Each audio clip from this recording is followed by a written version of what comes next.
ഇന്നത്തെ പ്രഭാഷണത്തിനെത്തിയിട്ടുള്ള Shri B R Rajesh സാറിനെ പ്രത്യേകം പരിചയപ്പെടുത്തേണ്ട കഴിഞ്ഞ ദിവസം പരിചയപ്പെടുത്തിയിട്ടുള്ളതാണ്.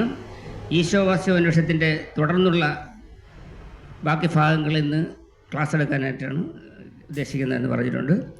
സാറിനെ ഈ വേദിയിലേക്ക് പ്രഭാഷണത്തിനായി ഹാർദവമായി എല്ലാവർക്കും വേണ്ടി സ്വാഗതം ചെയ്തു.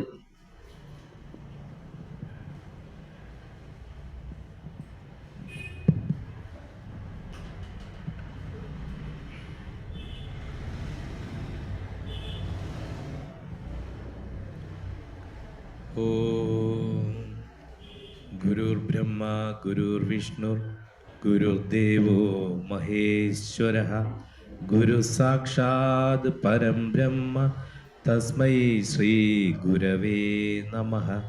ഓം ശാന്തി ശാന്തി ശാന്തി. ഓം പൂർണ്ണമദഃ പൂർണ്ണമിദം പൂർണ്ണാത് പൂർണ്ണമുദച്യത്തെ പൂർണ്ണസ്യ പൂർണ്ണമാദായ പൂർണ്ണമേവാവശിഷ്യത്തെ. ഓം ശാന്തി ശാന്തി ശാന്തി. ഇന്ന് ഒരുപക്ഷെ ഗുരുദേവന്റെ നിയോഗമാവാം നമുക്ക് അന്ന് പൂർണ്ണമാക്കാൻ കഴിയാത്ത ഈശാവാസ്യോപനിഷത്ത് പൂർണ്ണമായിട്ട് നമുക്കൊന്ന് ചർച്ച ചെയ്യാനൊരു അവസരം ശ്രീനാരായണ ഗുരുദേവൻ നമുക്ക് തന്നിരിക്കുകയാണ്. അപ്പോൾ കഴിഞ്ഞ ദിവസം നമുക്കതിൻ്റെ ഒരു പകുതിയോളം നമുക്ക് ചർച്ച ചെയ്യാൻ കഴിഞ്ഞുള്ളൂ. ഇന്നത്തോടുകൂടി നമുക്ക് ഏതാണ്ട് അത് മുഴുവനൊന്നും നമുക്ക് ചർച്ച ചെയ്ത് അവസാനിപ്പിക്കാൻ കഴിയില്ല, എന്നാലും പ്രധാന ഭാഗങ്ങൾ. അപ്പോൾ കഴിഞ്ഞ ദിവസം ഞങ്ങൾ ഇവിടുത്തെ ഈ ചർച്ച കഴിഞ്ഞ് തിരിച്ചു പോകുമ്പോൾ നമ്മുടെ കനകാംബരം ചേട്ടൻ പറയുന്നുണ്ടായിരുന്നു, അത് എല്ലാവർക്കും മുഴുവനും കേൾക്കണമെന്നുണ്ടായിരുന്നു, അതിന് സാധിച്ചില്ല. അപ്പോൾ അതുപോലെ ഒരുപാട് പേര് ഇവിടെ അന്ന് ഉണ്ടായിരുന്നവർ ആഗ്രഹിച്ചതുകൊണ്ടാവാം നമുക്കൊരവസരം കൂടി ലഭിച്ചിരിക്കുകയാണ്.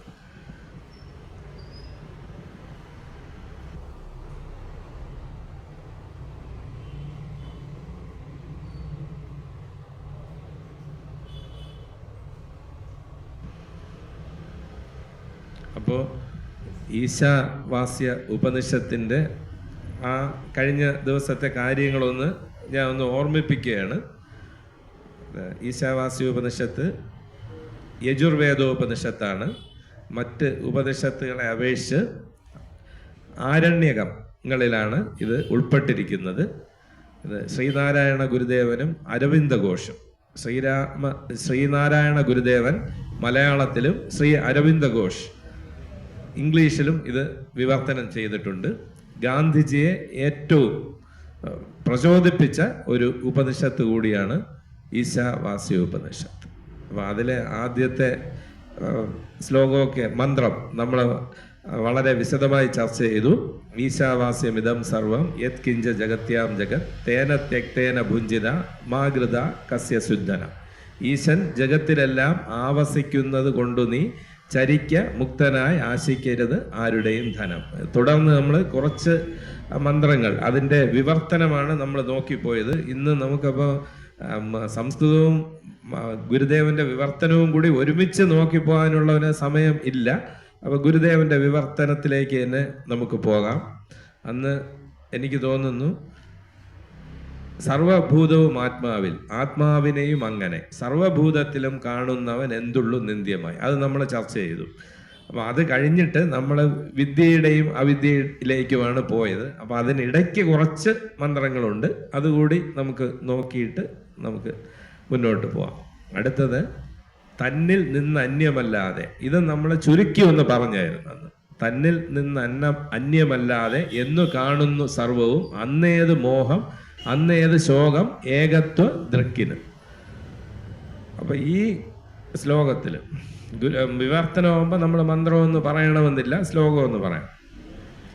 നമുക്കുള്ള ചില പ്രശ്നങ്ങൾ ഇല്ലാതിരിക്കാൻ നമുക്ക് എന്ത് ചെയ്യാൻ കഴിയും എന്ന കാര്യമാണ് വാസ്തവത്തിൽ സൂചിപ്പിക്കുന്നത്. അപ്പം നമ്മുടെ പ്രശ്നങ്ങളാണ് ഒന്ന് മോഹം, പിന്നെ ഒന്ന് ശോകം. അപ്പം ഈ മോഹത്തെയും ശോകത്തെയും മാത്രം ഇവിടെ എടുത്തു പറഞ്ഞുവെങ്കിലും നമ്മുടെ എല്ലാ പ്രശ്നങ്ങളും, നമുക്ക് പിന്നെ ഭയമുണ്ട്, ക്രോധമുണ്ട്, കാമം, ക്രോധം, മോഹം, ലോഭം, ഭയം, ദുഃഖം, ഇതെല്ലാം തന്നെ മനുഷ്യനെ, പ്രത്യേകിച്ച് ഇന്നത്തെ കാലത്ത്, അപ്പം അതുകൊണ്ടാണ് പറയുന്നത് ഇന്നത്തെ കാലത്ത് ഈ തത്വം ഗ്രഹിക്കാൻ കഴിയാത്തവർക്ക് ഒരു കാലത്തും ഗ്രഹിക്കാൻ കഴിയില്ല. അപ്പം മോക്ഷത്തിന് എളുപ്പമായിട്ടുള്ള യുഗം കലിയുഗം എന്നാണ് പറയുന്നത്. എല്ലാവരും ഇത് കലികാലം വളരെ മോശമെന്നാണ് പറയുന്നത്. പക്ഷേ ആധ്യാത്മികമായിട്ട് ഏറ്റവും പ്രാധാന്യമുള്ള യുഗം എന്ന് പറയുന്നത് കലിയുഗമാണ്. കാരണം മറ്റ് ത്രേതായുഗത്തിലൊക്കെ അന്ന് സത്യം, എല്ലാവരും സത്യവാന്മാരായിരുന്നു. അപ്പം അതുകൊണ്ട് തന്നെ മോക്ഷത്തിന് വളരെയധികം പ്രയത്നിക്കേണ്ടി വന്നു. കാരണം ഇത് സുലഭമായതുകൊണ്ട് ഇത് പ്രയത്നിച്ചാൽ മാത്രമേ കിട്ടൂ, അല്ലെങ്കിൽ ഇത് എല്ലാവരും മോക്ഷം അടയുന്ന ഒരവസ്ഥ ഉണ്ടാവും. അതുകൊണ്ട് ഒരുപാട് പ്രയത്നിക്കണം. അന്ന് തപസ്, ദീർഘനാളത്തെ തപസ്സൊക്കെയാണ് അതിനുവേണ്ടി വിധിച്ചിരുന്നത്. പക്ഷേ ത്രേതായുഗത്തിലേക്ക് വന്നപ്പോൾ അത് യജ്ഞങ്ങളായി. ദ്വാപരം എന്ന വാക്കിൻ്റെ അർത്ഥം തന്നെ സംശയം എന്നാണ്. സംശയം തുടങ്ങി മനുഷ്യന്. അവിടെ അത് ക്ഷേത്ര ദർശനമാണ്. കലിയുഗത്തിൽ അത്രയും തന്നെ ആവശ്യമില്ല, നാമജപം മതി എന്നാണ് പറയുന്നത്. ഹരേർ നാമ ഹരേർ നാമൈവ കേവലം കലൗ നാസ്തിയേവ ഗതിരന്യഥ എന്നാണ്. കലിയില് നാമജപം അല്ലാതെ മറ്റൊരു മാർഗം മോക്ഷത്തിനില്ല എന്ന് കലിസന്ധരണോപനിഷത്ത് വ്യക്തമായി പറയുകയാണ്. അപ്പോൾ ഈ കാലത്താണ് നമുക്കിത് ഗ്രഹിക്കാൻ, ഈ അദ്വൈത വേദാന്തം അല്ലെങ്കിൽ ഈ ആത്മവിദ്യ ഗ്രഹിക്കാൻ ഏറ്റവും എളുപ്പമായിട്ടുള്ളത്. അപ്പം നമ്മുടെ ഇനി ഈ ഈശാവാസ്യ ഉപനിഷത്തിലെ സിദ്ധാന്തമൊക്കെ അവിടെ ഇരിക്കട്ടെ. നമ്മുടെ പ്രശ്നങ്ങൾ എന്തൊക്കെയാണ് നമുക്ക് നോക്കാം. നമുക്ക് ഓരോന്നായിട്ട് എടുക്കാം. ഇപ്പം ഭയം എന്നൊരു പ്രശ്നം, ഇതെല്ലാവർക്കും ഉണ്ട്. ഡ്രെഡ് ഓഫ് ഡെത്ത് എന്ന് ഇംഗ്ലീഷിൽ പറയും. മരണത്തോടുള്ള ഭയം, ഏറ്റവും വലിയ ഭയം അതാണ്. അപ്പോൾ എല്ലാ ഭയത്തിൻ്റെ അടിസ്ഥാനം മരണഭയവും. അപ്പം അതെന്താണ് ഈ മരണഭയം? നമ്മൾ നാളെ ഇല്ലാതായി പോകും, അല്ലേ? നഷ്ടപ്പെടലിനോടുള്ള ഭയം. എനിക്ക് സ്നേഹമുള്ള ആൾ നാളെ ഇല്ലാതായി പോകും, നഷ്ടപ്പെട്ടു പോകും. അപ്പോൾ ഇതാണ് ഞാൻ തന്നെ ഇല്ലാതായി പോകും. ഇതിനെയാണ് മരണഭയം, ഡ്രെഡ് ഓഫ് ഡെത്ത്. അത് വെസ്റ്റേൺ ഫിലോസഫിയിലൊക്കെ ഒരുപാട് ചർച്ച ചെയ്തിട്ടുള്ള ഒരു കാര്യമാണ്. പിന്നെ അപ്പൊ ഈ ഭയത്തെ തന്നെ ഒരെണ്ണം നമുക്ക് ആദ്യം അറിഞ്ഞു കഴിഞ്ഞാൽ മറ്റെല്ലാത്തിലേക്കും പോവാം. ശ്രീനാരായണ ഗുരുദേവന്റെ ഡ്രൈവറായിരുന്ന ജനാർദ്ദനൻ എന്ന് പറയുന്ന, ഞാൻ കാണുമ്പോൾ അദ്ദേഹം അപ്പൂപ്പൻ, ഞങ്ങളെ ജനാർദ്ദനൻ അപ്പൂപ്പൻ എന്നാണ് വിളിക്കുന്നത്. ഞാൻ നേരിട്ട് കാണാൻ സാധിച്ചത് അദ്ദേഹം ഒരു 104-105 വയസ്സ് വരെയൊക്കെ ജീവിച്ചിരുന്നു. നന്ദൻകോടായിരുന്നു അദ്ദേഹത്തിൻ്റെ വീട്. അദ്ദേഹത്തിൻ്റെ ചെറുമകൻ എൻ്റെ സുഹൃത്തായിരുന്നു. അപ്പോൾ അങ്ങനെ ഇദ്ദേഹം ഒരു രാത്രി ഒരു 7 മണിയൊക്കെ, സന്ധ്യ 7-8 മണിക്കൊക്കെ നന്ദൻകോട് ജംഗ്ഷനിൽ വന്നിരുന്ന് മുറുക്കാനൊക്കെ ചവച്ചുകൊണ്ടിരിക്കും. അപ്പോൾ ഇദ്ദേഹം ഒരുപാട് കാര്യങ്ങൾ ഗുരുദേവനുമായിട്ട് ഇദ്ദേഹം കാറിൽ പോയിക്കൊണ്ടിരുന്നപ്പോഴുള്ള ഒരുപാട് കാര്യങ്ങൾ ഞങ്ങളോട് പറഞ്ഞിട്ടുണ്ട്. അപ്പോൾ അന്ന് നമ്മൾ മനസ്സിലാക്കേണ്ട, കാറെന്നൊക്കെ പറഞ്ഞാൽ ഇന്നത്തെ പോലെ അല്ല. ഒരു 10,000 പേരിൽ തന്നെ ഒരു കാർ ഉണ്ടാവുമോ എന്ന് നമുക്കറിയില്ല. ഇപ്പം കാർ ഒരാൾക്ക് ലഭിച്ചു. അപ്പം ഗുരുദേവന് വലിയൊരു ഭക്തനാണ് ഈ കാർ വാങ്ങിക്കൊടുത്തത്. ഈ കാർ വാങ്ങിക്കൊടുത്തപ്പോൾ ശിവഗിരിയിൽ ഇത് കുറച്ചാൾ ഇട്ടേക്കേണ്ടി വന്നു. കാരണം ഇത് ഓടിക്കാൻ ആളില്ല. ഇന്നത്തെ പോലെ ഡ്രൈവിംഗ് ലൈസൻസ് എടുത്ത ഒരുപാട് തൊഴിലില്ലാത്തവരൊന്നും അന്നില്ല. അപ്പോൾ ഇത് ആരാ ഈ കാർ ഓടിക്കും എന്ന് അന്വേഷിച്ചപ്പോൾ ആരോ പറഞ്ഞു, അത് തിരുവനന്തപുരത്ത് നന്ദൻകോട് ജനാർദ്ദനൻ എന്ന് പറയുന്ന ഒരാളുണ്ട്. ഇദ്ദേഹം ഒരു സായിപ്പിൻ്റെ കൂടെ ഊട്ടിയിൽ കുക്കായിട്ട് നിന്നു. ആ സമയത്ത് സായിപ്പ് ഇദ്ദേഹത്തെ കാർ ഓടിക്കാനും പഠിപ്പിച്ചു. അങ്ങനെ ഇദ്ദേഹത്തെ പോയി വിളിച്ചുകൊണ്ട് വന്ന്, ഇദ്ദേഹമാണ് ഗുരുവിൻ്റെ സാരഥി എന്ന് പറയാം. അപ്പോൾ ഇദ്ദേഹമായിട്ട് ആണ് പോകുന്നത്. അപ്പം ജനാർദ്ദന അപ്പം പറയുന്നത്, ഗുരുദേവൻ കാറിൽ കയറി കഴിഞ്ഞാൽ അങ്ങനെ പ്രത്യേകം സ്ഥലമൊന്നും പറയാറില്ല. എങ്ങോട്ട് പോകണമെന്ന് വെച്ചാൽ മുൻപോട്ട് പോകട്ടെ എന്ന് പറയും. അപ്പം മുമ്പോട്ട് കുറേ നേരം പോകുമ്പോൾ അവിടെ എന്തെങ്കിലും തടസ്സം കാണും, എന്നാൽ തിരിഞ്ഞു പോകാൻ പറയും. അപ്പം അതിലേ പോകുമ്പോൾ പിന്നെയും ഒരു തടസ്സം കാണും, വേറെ. അങ്ങനെ എത്തുന്നത് ഏതെങ്കിലും ഒരു പ്രധാനപ്പെട്ട സ്ഥലത്തായിരിക്കും. അപ്പോൾ ഇങ്ങനെയാണ് യാത്ര എന്നാണ് പറയുന്നത്. മുൻകൂട്ടി തയ്യാറാക്കിയ, നമ്മളിപ്പോൾ ടൂറിനൊക്കെ പോകുമ്പോൾ അങ്ങനത്തെ പ്ലാനൊന്നുമില്ല. അപ്പോൾ അങ്ങനെ ഒരിക്കൽ ഈ തമിഴ്നാട് നാഗർകോവിലൊക്കെ പോയിട്ട്, നാഗർകോവിൽ അത് കഴിഞ്ഞ് പോയി പല സ്ഥലത്തും പോയിട്ട് തിരികെ വരുന്ന വഴിക്ക് കള്ളിയങ്കാട് എന്ന് പറയുന്ന ഒരു സ്ഥലം വഴി നമുക്ക് അറിയാം. കള്ളിയങ്കാട് നീലിയുടെ കഥയൊക്കെ നമുക്കറിയാം. അപ്പം അതിലോട്ടൊന്നും പോകുന്നില്ല. അപ്പോൾ അതുവഴി വന്നപ്പോൾ അർദ്ധരാത്രി കഴിഞ്ഞു.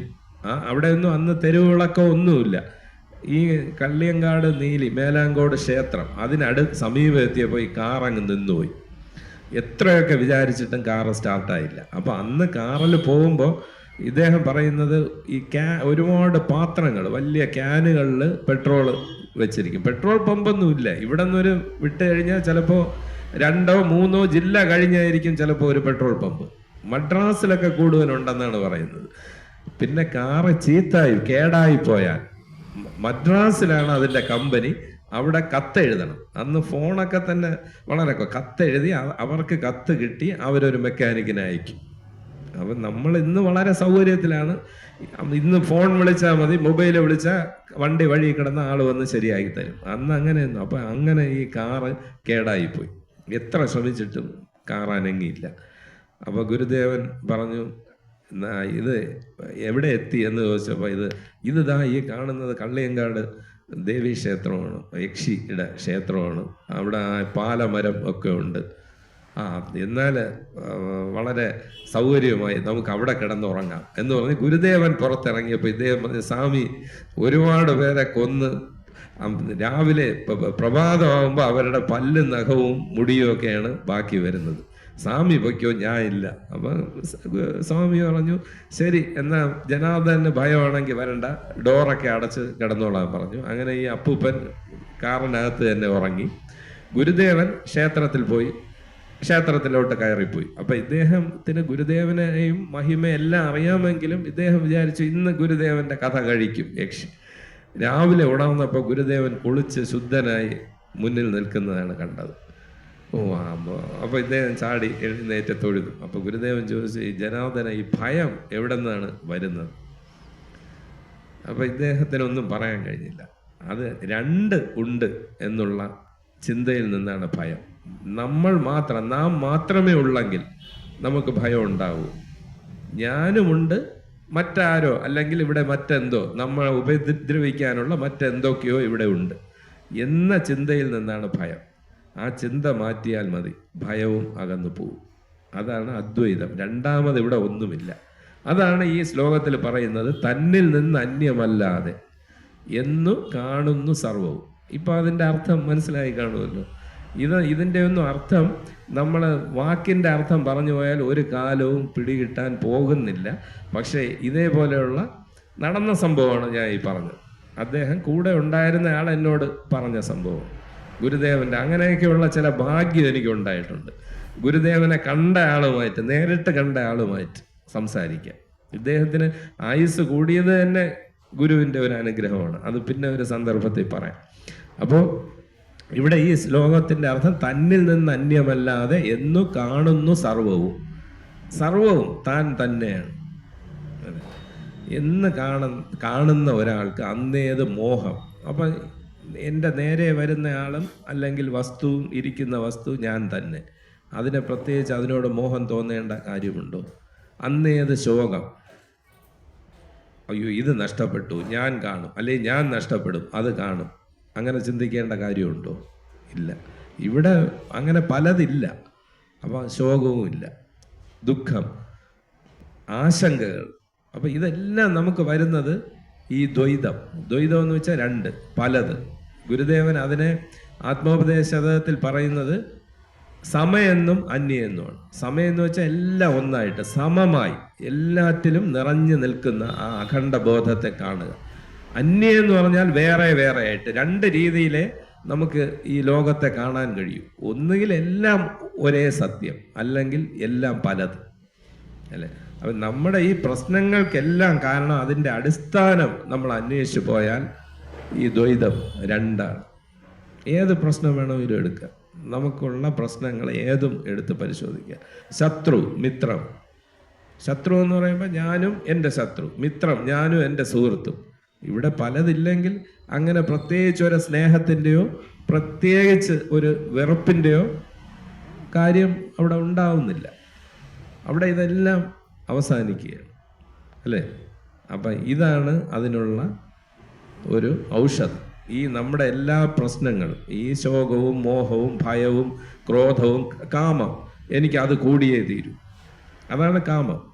അവന് ഒന്നിനോട് തോന്നുന്ന ആഗ്രഹം പിന്നീട് അത് കാമമായി മാറും. ഭഗവത്ഗീതയിൽ ഒരു ശ്ലോകമുണ്ട് പ്രസിദ്ധമായ 2-ാം അധ്യായത്തിൽ, ധ്യായതോ വിഷയാൻ പുംസ സംഘസ്തേഷൂപജായതേ. ഇത് പ്രസിദ്ധമായ ഒരു ശ്ലോകമാണ്. അതായത് ഒരു വിഷയത്തെ നമ്മൾ ധ്യാനിച്ചുകൊണ്ടിരുന്നു ഇരിക്കുകയാണെങ്കിൽ സംഘസ്തേഷൂപജായതേ, അതിനോടൊരു സ്നേഹം അല്ലെങ്കിൽ ഒരു പ്രിയം, ഒരു പ്രേമം തോന്നും. ഇപ്പോൾ നമ്മൾ ഒരാളെ, നമ്മുടെ ഒരു ടീനേജിലൊക്കെ ഒരു പുരുഷൻ ഒരു പെൺകുട്ടി, അല്ലെങ്കിൽ ഒരു പെൺകുട്ടി ഒരു ആൺകുട്ടിയെ തന്നെ എപ്പോഴും വിചാരിച്ചുകൊണ്ടിരുന്നാൽ ഒരു പ്രേമമൊക്കെ തോന്നും. സംഘാസം ജായതേ കാമ. കാമം എന്ന് പറഞ്ഞാൽ ഇത് കിട്ടിയേ തീരൂ അല്ലെ. പിന്നീട് ആ ഇഷ്ടം, ആദ്യം ഒരു രാഗം അല്ലെ ഒരു ഇഷ്ടം, അത് പിന്നെ അത് ഇൻറ്റൻസിറ്റി, തീവ്രത കൂടും. ഇതെനിക്ക് കിട്ടിയേ, ഞാൻ ഈ ആളെ വിവാഹം കഴിക്കും. ഇന്ന് ഒരുപാട് സ്ഥലത്തെ പ്രശ്നങ്ങളാണിത്. സംജായതേ കാമ, കാമാത് ക്രോധോഭിജായതേ എന്നാണ്. ഇനി അത് നടന്നില്ല, അത് കിട്ടില്ല.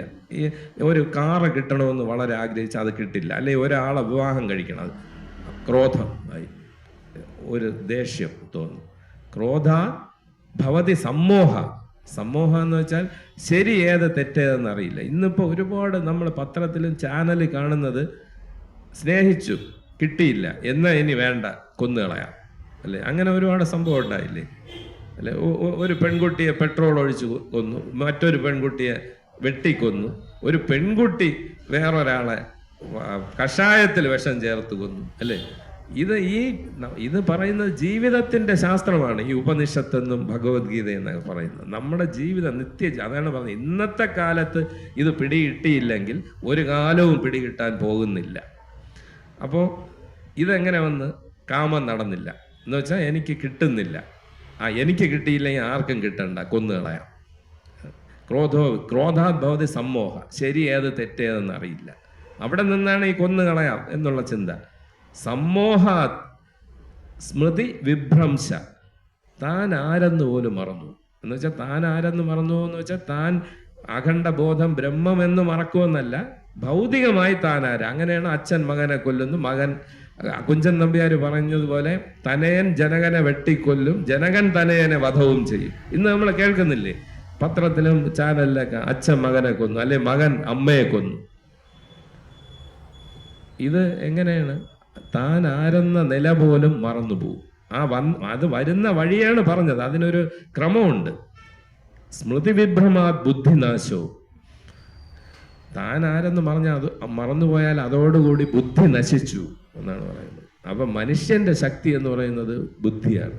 ഓരോ ജീവജാലങ്ങൾക്കും ഓരോ ശക്തിയുണ്ട്. പാമ്പിൻ്റെ ഒരു സർപ്പം ഇങ്ങനെ വഴിയിൽ പോകുന്നവരെയൊക്കെ അത് കടിക്കും. അങ്ങനെ കിടന്നപ്പോൾ ഒരു സന്യാസി അതുവഴി വന്നു. അദ്ദേഹം ഈ പാമ്പിനെ വഴക്ക് പറഞ്ഞു, ഇനി നീ ആരെയും കടിക്കരുത് എന്ന് പറഞ്ഞു. അപ്പം ഈ പാമ്പ് മാളത്തിനകത്ത് കയറി ഒളിച്ചിരുന്നു. പിന്നീട് ഈ സന്യാസി ഒരു 5-6 മാസം കഴിഞ്ഞ് വന്നപ്പോൾ ഈ പാമ്പ് എല്ലും തോലുമായി. ഇത് മാളത്തിനകത്തിരുന്ന് ഭക്ഷണം ഒന്നും കിട്ടിയില്ല. ഇത് ഇര തേടി ഇറങ്ങുമ്പോഴാണ് ആൾക്കാർ വരുമ്പോൾ ഇത് ചീറ്റി കടിക്കാൻ പോകുന്നത്. അപ്പം സന്യാസിക്ക് തന്നെ ഒരു വിഷമം തോന്നി, എന്ത് പറ്റി? അത് അന്ന് പറഞ്ഞല്ലോ ആരെയും കടിക്കരുത്, ഞാൻ അങ്ങനെ അന്നോട്ട് മാളത്തിന് അത് കുറച്ചൊക്കെ ചീറ്റിക്കോളാൻ പറഞ്ഞു സന്യാസി, കുറച്ചൊക്കെ ഭയപ്പെടുത്തിക്കോ, കടിച്ച് ഉപദ്രവിക്കണ്ട. അപ്പം അതിൻ്റെ ബലം വിഷമാണ്. ഇങ്ങനെ നമ്മൾ ഓരോ ജീവജാലങ്ങളെ എടുത്താലും അതിൻ്റെതായ ഒരു ബലം. മനുഷ്യന്റെ ബലം ബുദ്ധിയാണ്. മനുഷ്യൻ ഈ ആനയെ പോലെയൊക്കെയുള്ള വലിയ ജീവികളെ പോലും അടിമയാക്കി വെക്കുന്നത് ബുദ്ധി ഉപയോഗിച്ചാണ്. ഇന്ന് ഭൂമിയെ തന്നെ മനുഷ്യന്റെ കാൽ കീഴിൽ കൊണ്ടുവന്നത് മനുഷ്യന്റെ ബുദ്ധിയാണ്. അപ്പം സ്മൃതി വിഭ്രമാ ബുദ്ധിനാശോ, ബുദ്ധി നശിച്ചാൽ പിന്നെ മനുഷ്യനില്ല. ബുദ്ധിനാശാൽ പ്രണശ്യതി, സർവനാശം എന്നാണ്. ബുദ്ധി നശിച്ചു കഴിഞ്ഞാൽ പിന്നെ അവൻ്റെ സർവനാശം. ഇതല്ലേ നമ്മൾ ഇന്ന് മുന്നിൽ കാണുന്നത്. അപ്പം ഇത് വരുന്ന ക്രമം ഇതാണ്. ആദ്യം ഒന്ന് കണ്ടു കഴിഞ്ഞാൽ അതിനെപ്പറ്റി എപ്പോഴും ചിന്തിക്കുക, അതിനോടൊരു ഇഷ്ടം തോന്നുക. അത് മറ്റൊരു വ്യക്തിയാവാം, ഒരു വസ്തുവാവാം. അപ്പോൾ ചിലർ പണത്തിന് വേണ്ടിയായിരിക്കും, അതിനെ കുറിച്ച് ചിന്തിക്കുക. ഒരു കള്ളൻ നമ്മുടെ ഒരു സ്ഥലത്ത് വന്നു. അതിനടുത്ത മുറിയിൽ സ്വർണം വെച്ച് പൂട്ടിയിരിക്കുകയാണ് എന്ന് ഈ കള്ളൻ അറിയും. അവൻ്റെ മനസ്സെവിടെയായിരിക്കും? അപ്പം ഈ മനസ്സ് ഭക്തനുണ്ടാവണമെന്നാണ് പറയുന്നത്. ഈ കള്ളന് ഈ സ്വർണത്തിലുള്ള ചിന്ത, ഇവൻ്റെ മുറിക്കപ്പുറത്ത് സ്വർണ്ണമാണ്, 4-5 പേരുണ്ട്, ഇവർ ഉറങ്ങണം, ഉറങ്ങിയാലേ ഇതെടുക്കാൻ പറ്റൂ. ഇവൻ്റെ മനസ്സ് മുഴുക്ക എവിടെയായിരിക്കും? സ്വർണം. അതുപോലെ ഏത് കാര്യത്തിൽ ഏർപ്പെട്ടിരുന്നാലും ഭഗവാനിൽ ശ്രദ്ധ, ചിന്ത വയ്ക്കുക, അതാണ് ഭക്തി. അപ്പോൾ അങ്ങനെ വിഷയത്തെ ധ്യാനിച്ച് വരുമ്പോൾ അതിനോടൊരു സംഘം, ഒരു ഇഷ്ടം തോന്നും. പിന്നെ അത് കിട്ടിയേ തീരൂ. കിട്ടിയില്ലെങ്കിൽ കോപമായാൽ താൻ ആരെന്ന് മറന്നുപോകും. താൻ ആരെന്ന് ആകെ ശരിയും തെറ്റും മറന്നു. അതോടെ താൻ ആരെന്ന് മറക്കും. ബുദ്ധി നശിക്കും, സർവനാശത്തിലേക്ക്. അവനും നശിക്കും, അവൻ കൊല്ലുന്നവനും നശിക്കും, ഇവനും ജയിലിലാവും. ഇതാണ് ഇന്ന് നടക്കുന്നത്. അപ്പം അതിന് ഈ വിഷയങ്ങളോടുള്ള ധ്യായതോ വിഷയാൻ പുംസ, ആ വിഷയങ്ങളോടുള്ള ധ്യാനത്തെ ആത്മധ്യാനമാക്കി മാറ്റുക. അതൊരു സഗുണ രൂപത്തിലുള്ള ഈശ്വരനോടായാലും തൻ്റെ തന്നെ ആത്മാവിനോടായാലും അതിനെ ഈ വിഷയങ്ങളിൽ നിന്ന് മനസ്സിനെ നിവർത്തിച്ച് അതിലേക്ക്, അതാണ് ഇവിടെ പലതില്ല. കഠോപനിഷത്ത് പറയുന്ന നേഹ നാനാസ്തി കിഞ്ചന, ഇവിടെ പലതില്ല. അപ്പം ഈ ഒന്നിലേക്ക്, തന്നിൽ നിന്ന് അന്യമല്ലാതെ എന്നു കാണുന്നു സർവവും, അതിലേക്ക് വന്നാൽ അന്നേത് മോഹം, അന്നേത് ശോകം. മോഹം എന്ന വാക്കിൻ്റെ അർത്ഥം അജ്ഞാനം എന്നാണ്, നമ്മൾ വിചാരിക്കുന്ന അർത്ഥമല്ല, അല്ലേ? അപ്പം എല്ലാം ഒന്നായി കാണാൻ കഴിഞ്ഞാൽ നമുക്ക് ശാന്തതയാണ്.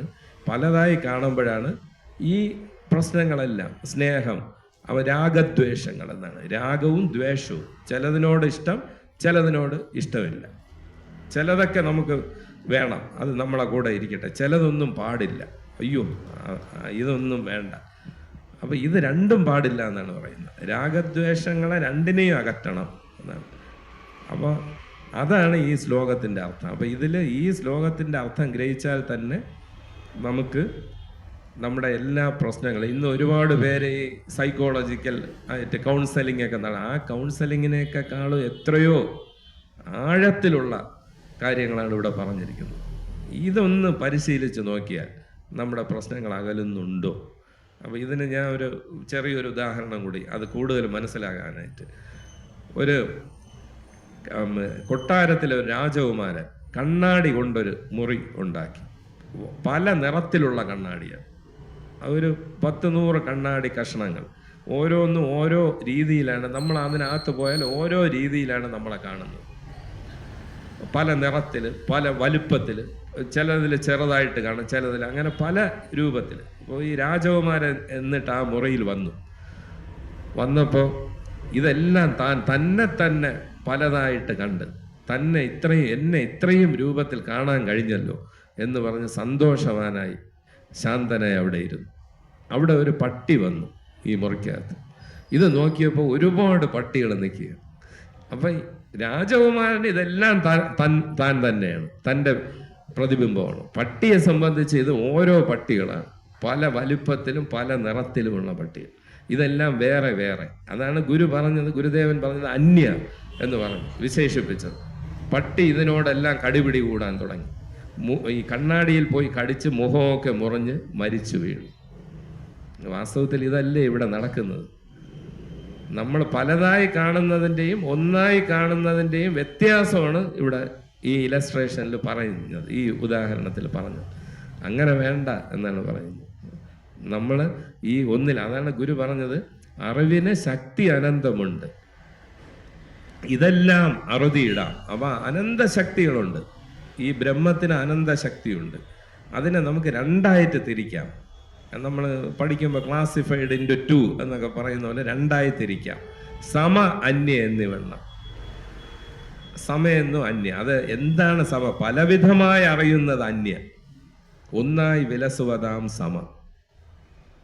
പലതായിട്ട്, ഇത് വേറെ അത് വേറെ ഇത് വേറെ എന്നറിഞ്ഞാൽ പ്രശ്നങ്ങൾ തന്നെ. ഇതെല്ലാം ഒന്ന് എന്നറിഞ്ഞു കഴിഞ്ഞാൽ ഒരു പ്രശ്നവുമില്ല. പക്ഷെ ഈ പ്രശ്നമില്ലായ്മ എവിടെയാണ്? അവനവൻ്റെ ഉള്ളിലാണ് നമ്മളിത് ധരിക്കേണ്ടത്. വ്യവഹാരത്തിൽ നമുക്ക് ഇത് ധരിക്കാത്ത ഒരാൾ എങ്ങനെയാണോ ജീവിക്കുന്നത് അങ്ങനെ തന്നെ ജീവിക്കേണ്ടി വരും.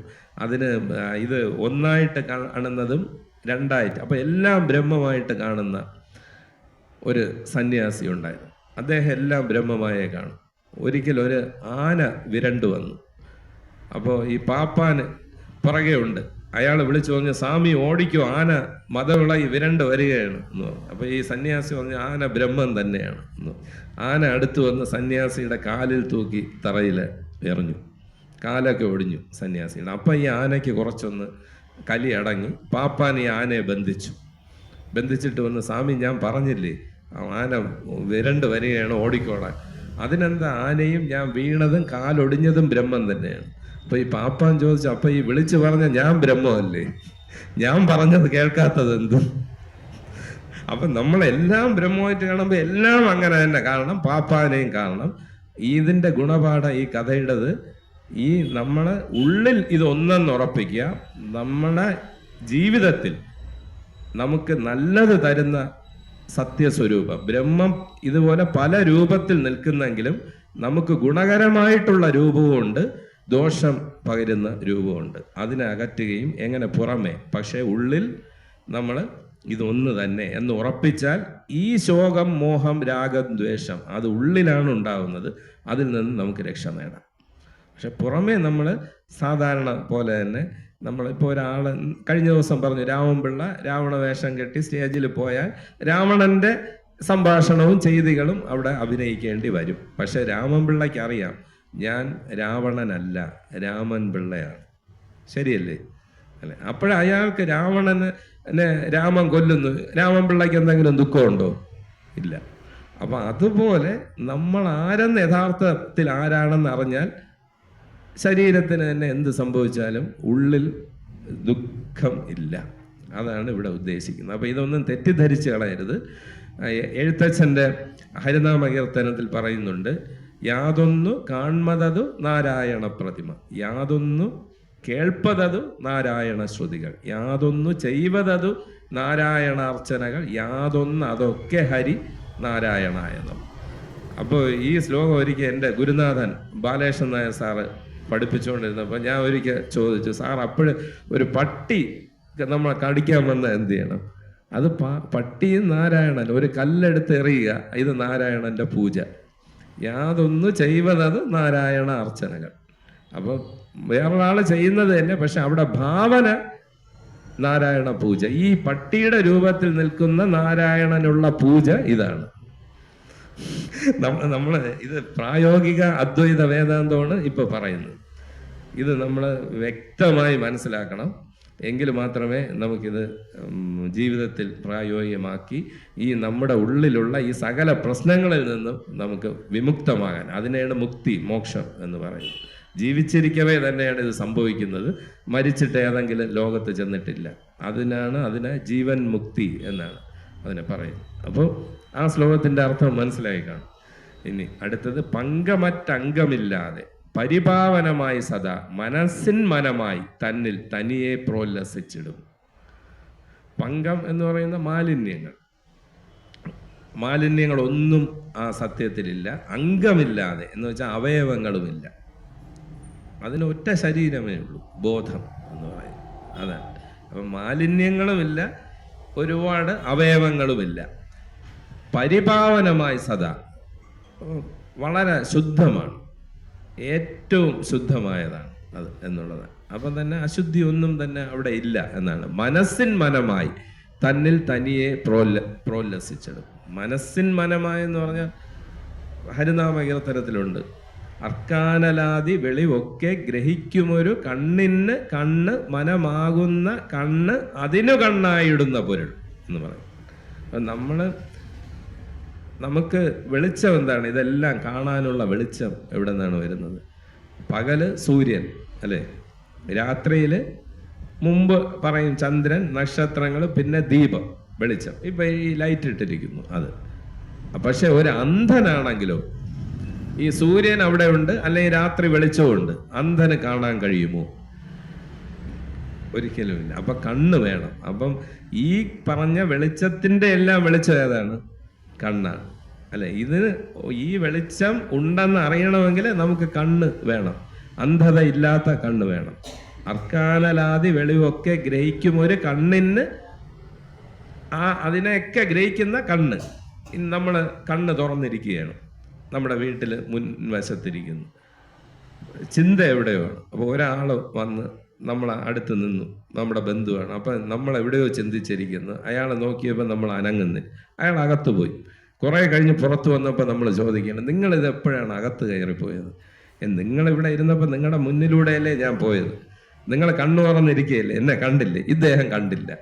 കാരണം എന്താണ്? മനസ്സ് അവിടെ ഇല്ലായിരുന്നു. അപ്പം കണ്ണ് തുറന്നിരുന്നാലും കണ്ണിന് കാഴ്ച ഉണ്ടായാലും പോരാ, അതിൻ്റെ പിന്നിൽ കണ്ണ് കാണുന്നതിനെ അറിയാൻ മനസ്സ് വേണം. കണ്ണിന് കണ്ണ്, ആ കണ്ണിൻ്റെ കണ്ണ് മനമാകുന്ന കണ്ണ്. അപ്പം മനസ്സിൽ ഒരുപാട് ചിന്തകൾ, സങ്കല്പങ്ങൾ വരും. നമ്മൾ എന്താണ്? എൻ്റെ മനസ്സ്. അപ്പോൾ ഈ ചിന്തകളെയും സങ്കല്പങ്ങളെയും അറിയുന്നതാര്? ഈ മനസ്സിലുണ്ടാവുന്നതിനെ, ഈ മനസ്സിനെ തന്നെ അറിയുന്നതാര്? അപ്പോൾ എൻ്റെ മനസ്സെന്ന് പറയുമ്പോൾ ഇത് എൻ്റെ മൈക്ക് എന്ന് പറയുമ്പോൾ ഇത് മൈക്ക് എൻ്റെ ഉപകരണം, ഞാൻ മൈക്കല്ല. അതുപോലെ ഞാൻ മനസ്സല്ല, മനസ്സ് എൻ്റെ ഒരു ഉപകരണം മാത്രമാണ്. അപ്പം ആ മനസ്സിന് മനമാകുന്ന കണ്ണ്, അതിന് കണ്ണായിടുന്ന പൊരുൾ, അതാണ് അവനവൻ. അത് എല്ലാവരും അത് തന്നെയാണ് എന്നാണ്. താനെന്ന് ഉറയ്ക്കും അളവാനന്ദമെന്തു ഹരി. അതാണ് ഇവിടെ മനസ്സിൻ മനമായി. ഇപ്പം ഒരു 2 വാക്കുകളാണ്, അത് ഇത്രയും അർത്ഥം നമ്മൾ പറയേണ്ടതായിട്ടുണ്ട്, ഇല്ലാതെ അത് ഗ്രഹിക്കാൻ നമുക്ക് കഴിയില്ല. മനമായി തന്നിൽ തനിയെ പ്രോലസിച്ചിടും, അതിനെ ആരും പ്രകാശിപ്പിക്കുന്നില്ല. അപ്പോൾ ഇപ്പം നമ്മളെ ഈ സൂര്യചന്ദ്രന്മാർക്ക് പ്രകാശം കൊടുക്കുന്നത് കണ്ണാണ്. കണ്ണിനെ പ്രകാശിപ്പിക്കുക എന്ന് പറഞ്ഞാൽ ഉണ്ടെന്നറിയുക. കണ്ണുണ്ടെന്നാൽ മനസ്സാണ്, മനസ്സുണ്ടെന്നറിയുന്നത് താനാണ്. അപ്പോൾ ഒരു ചോദ്യം വരാം, അപ്പം താനുണ്ടെന്നറിയുന്നത് ആരാണ്? അത് തന്നെ, അതിൻ്റെ മഹിമാവിലാണ് എന്നാണ്. ഒരു രത്നം വെച്ചാൽ അതിന് പ്രകാശം എവിടെ നിന്നാണ്? അതിന് വേറെ എവിടെ നിന്നാണ്? അതിൽ നിന്ന് തന്നെയാണ്, അല്ലേ? A jewel shines by itself എന്നല്ലേ പറയാൻ പറ്റും. അത് അതിൽ തന്നെ പ്രകാശിക്കും. സൂര്യന് വിളക്ക് വയ്ക്കേണ്ട ആവശ്യമില്ല, അല്ലേ? അപ്പം സൂര്യൻ തന്നെ എല്ലാ പ്രകാശങ്ങളുടെയും പ്രകാശമാണ്. അപ്പം അതുപോലെ ഇവിടെ ഇതിനെ സർവത്തിനെയും, സൂര്യചന്ദ്രന്മാരെ ഉൾപ്പെടെ ഇതുണ്ടെന്നറിയുന്നത് ആരാണ്? സൂര്യൻ അവിടെ ഉണ്ട് എന്നറിയുന്നത് ആരാണ്? അതിലേക്കാണ് നമ്മൾ നോക്കാനെന്നാണ് പറയുന്നത്. അപ്പോൾ അതാണ് തനിയെ പ്രോല്ലസിച്ചിടും. അതിനെ ഗുരു ഈ ബ്രഹ്മത്തെ, ബോധത്തെ അറിവ് എന്നാണ് പറയുന്നത്. അറിവാൽ നിറവാർന്നെല്ലാം അറിയും പരദൈവതം. പരദൈവതം എന്ന് വെച്ചാൽ പര എന്നും അപര എന്നും എപ്പോഴും വാക്കുകൾ വരും. പര എന്ന് വെച്ചാൽ ഹയർ എന്നാണ്, ഉയർന്നത്. അപര എന്ന് വെച്ചാൽ ലോവർ എന്നാണ്, താഴ്ന്നത് എന്നാണ് പറയുന്നത്. അപ്പോൾ പരദൈവതം എന്ന് വെച്ചാൽ ഏറ്റവും സുപ്രീം ഗോഡ് എന്നാണ്. ഏറ്റവും ഉന്നതിയിലെ ദൈവം ആരെന്നാണ് പറയുന്നത്? അറിവാണെന്ന്. അറിവാൽ നിറവാർന്നെല്ലാം അറിയും പരദൈവതം. അറിവിങ്ങനെ നിറഞ്ഞു നിൽക്കുകയാണ്, ഒരു പോയിന്റ് പോലും അറിവല്ലാതെ ഇല്ല. അത് നമ്മൾ കഴിഞ്ഞ ദിവസവും പറഞ്ഞു. നമ്മൾ നോക്കുക, അറിവല്ലാതെ എന്തെങ്കിലും ഉണ്ടോ? നമ്മൾ തന്നെ സ്വയം പരീക്ഷിച്ചു നോക്കുക. ഇത് പുസ്തകമാണ്, അതെന്താണ്? അറിവല്ലേ? പുസ്തകമാണ് എന്നുള്ളത് അറിവാണ്. ഇത് ഒരു കുപ്പിയാണ്, അത് അറിവാണ്. ഇത് മൈക്കാണ്, അറിവാണ്. ഇത് മേശയാണ്, ഇത് സൂര്യൻ, ചന്ദ്രൻ, ഇത് ഇന്നയാളാണ്, ഇതെല്ലാം അറിവല്ലേ? അറിവല്ലാതെ ഇവിടെ എന്താണുള്ളത്? നമ്മൾ നോക്കുക. അറിവല്ലാതെ എന്തെങ്കിലും ഉണ്ടെന്ന് ആർക്കെങ്കിലും ഒന്ന് തോന്നുന്നെങ്കിൽ ഇപ്പം തന്നെ പറയണം, ഇങ്ങനെ ഒരു കാര്യം അറിവല്ലാത്തതുണ്ട്. ഇപ്പം തന്നെ ഒന്ന് ചിന്തിച്ചു നോക്കുക. ഞാൻ ചിന്തിച്ചപ്പോൾ അറിവല്ലാതെ ഇങ്ങനെ ഒരു കാര്യം കിട്ടി, ഒന്ന് ചിന്തിച്ചു നോക്കുക. അതുകൊണ്ടാണ് ഗുരുദേവൻ പറഞ്ഞത് അറിവാൽ നിറഞ്ഞിരിക്കുകയാണ് എല്ലാം, നിറമാർന്നെല്ലാം അറിയും പരദൈവതം. അതാണ് ദൈവം എന്നാണ് ഗുരുദേവൻ പറയുന്നത്. പകുത്തു വെവ്വേറായി നൽകി മുൻപോലി വിശ്വമൊക്കെയും.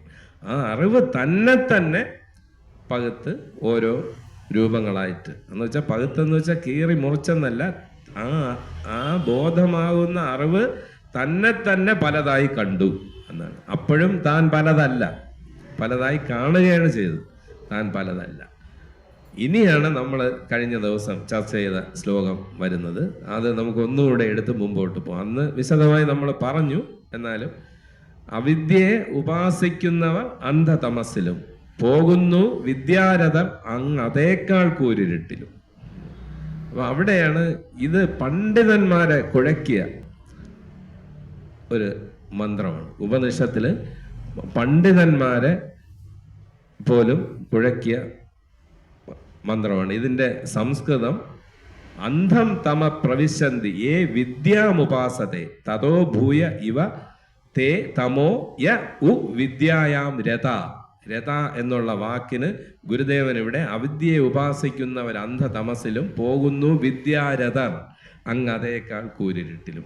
അപ്പൊ ഈ വിദ്യാരഥർ എന്നൊക്കെ പറയുന്നതിന് ഒരുപാട് പ്രാധാന്യമുണ്ട്. അത് വിട്ടുപോകുന്നത് കൊണ്ടാണ് ഈ ശ്ലോകത്തിന് അല്ലെങ്കിൽ ഉപനിഷത്തിലെ ഈ മന്ത്രത്തിന് അർത്ഥം പറഞ്ഞ് പണ്ഡിതന്മാർ, എന്തിന് നമ്മുടെ ആചാര്യനായ ശങ്കരാചാര്യന് പോലും കുഴഞ്ഞു പോയിട്ടുണ്ട് ഇത്.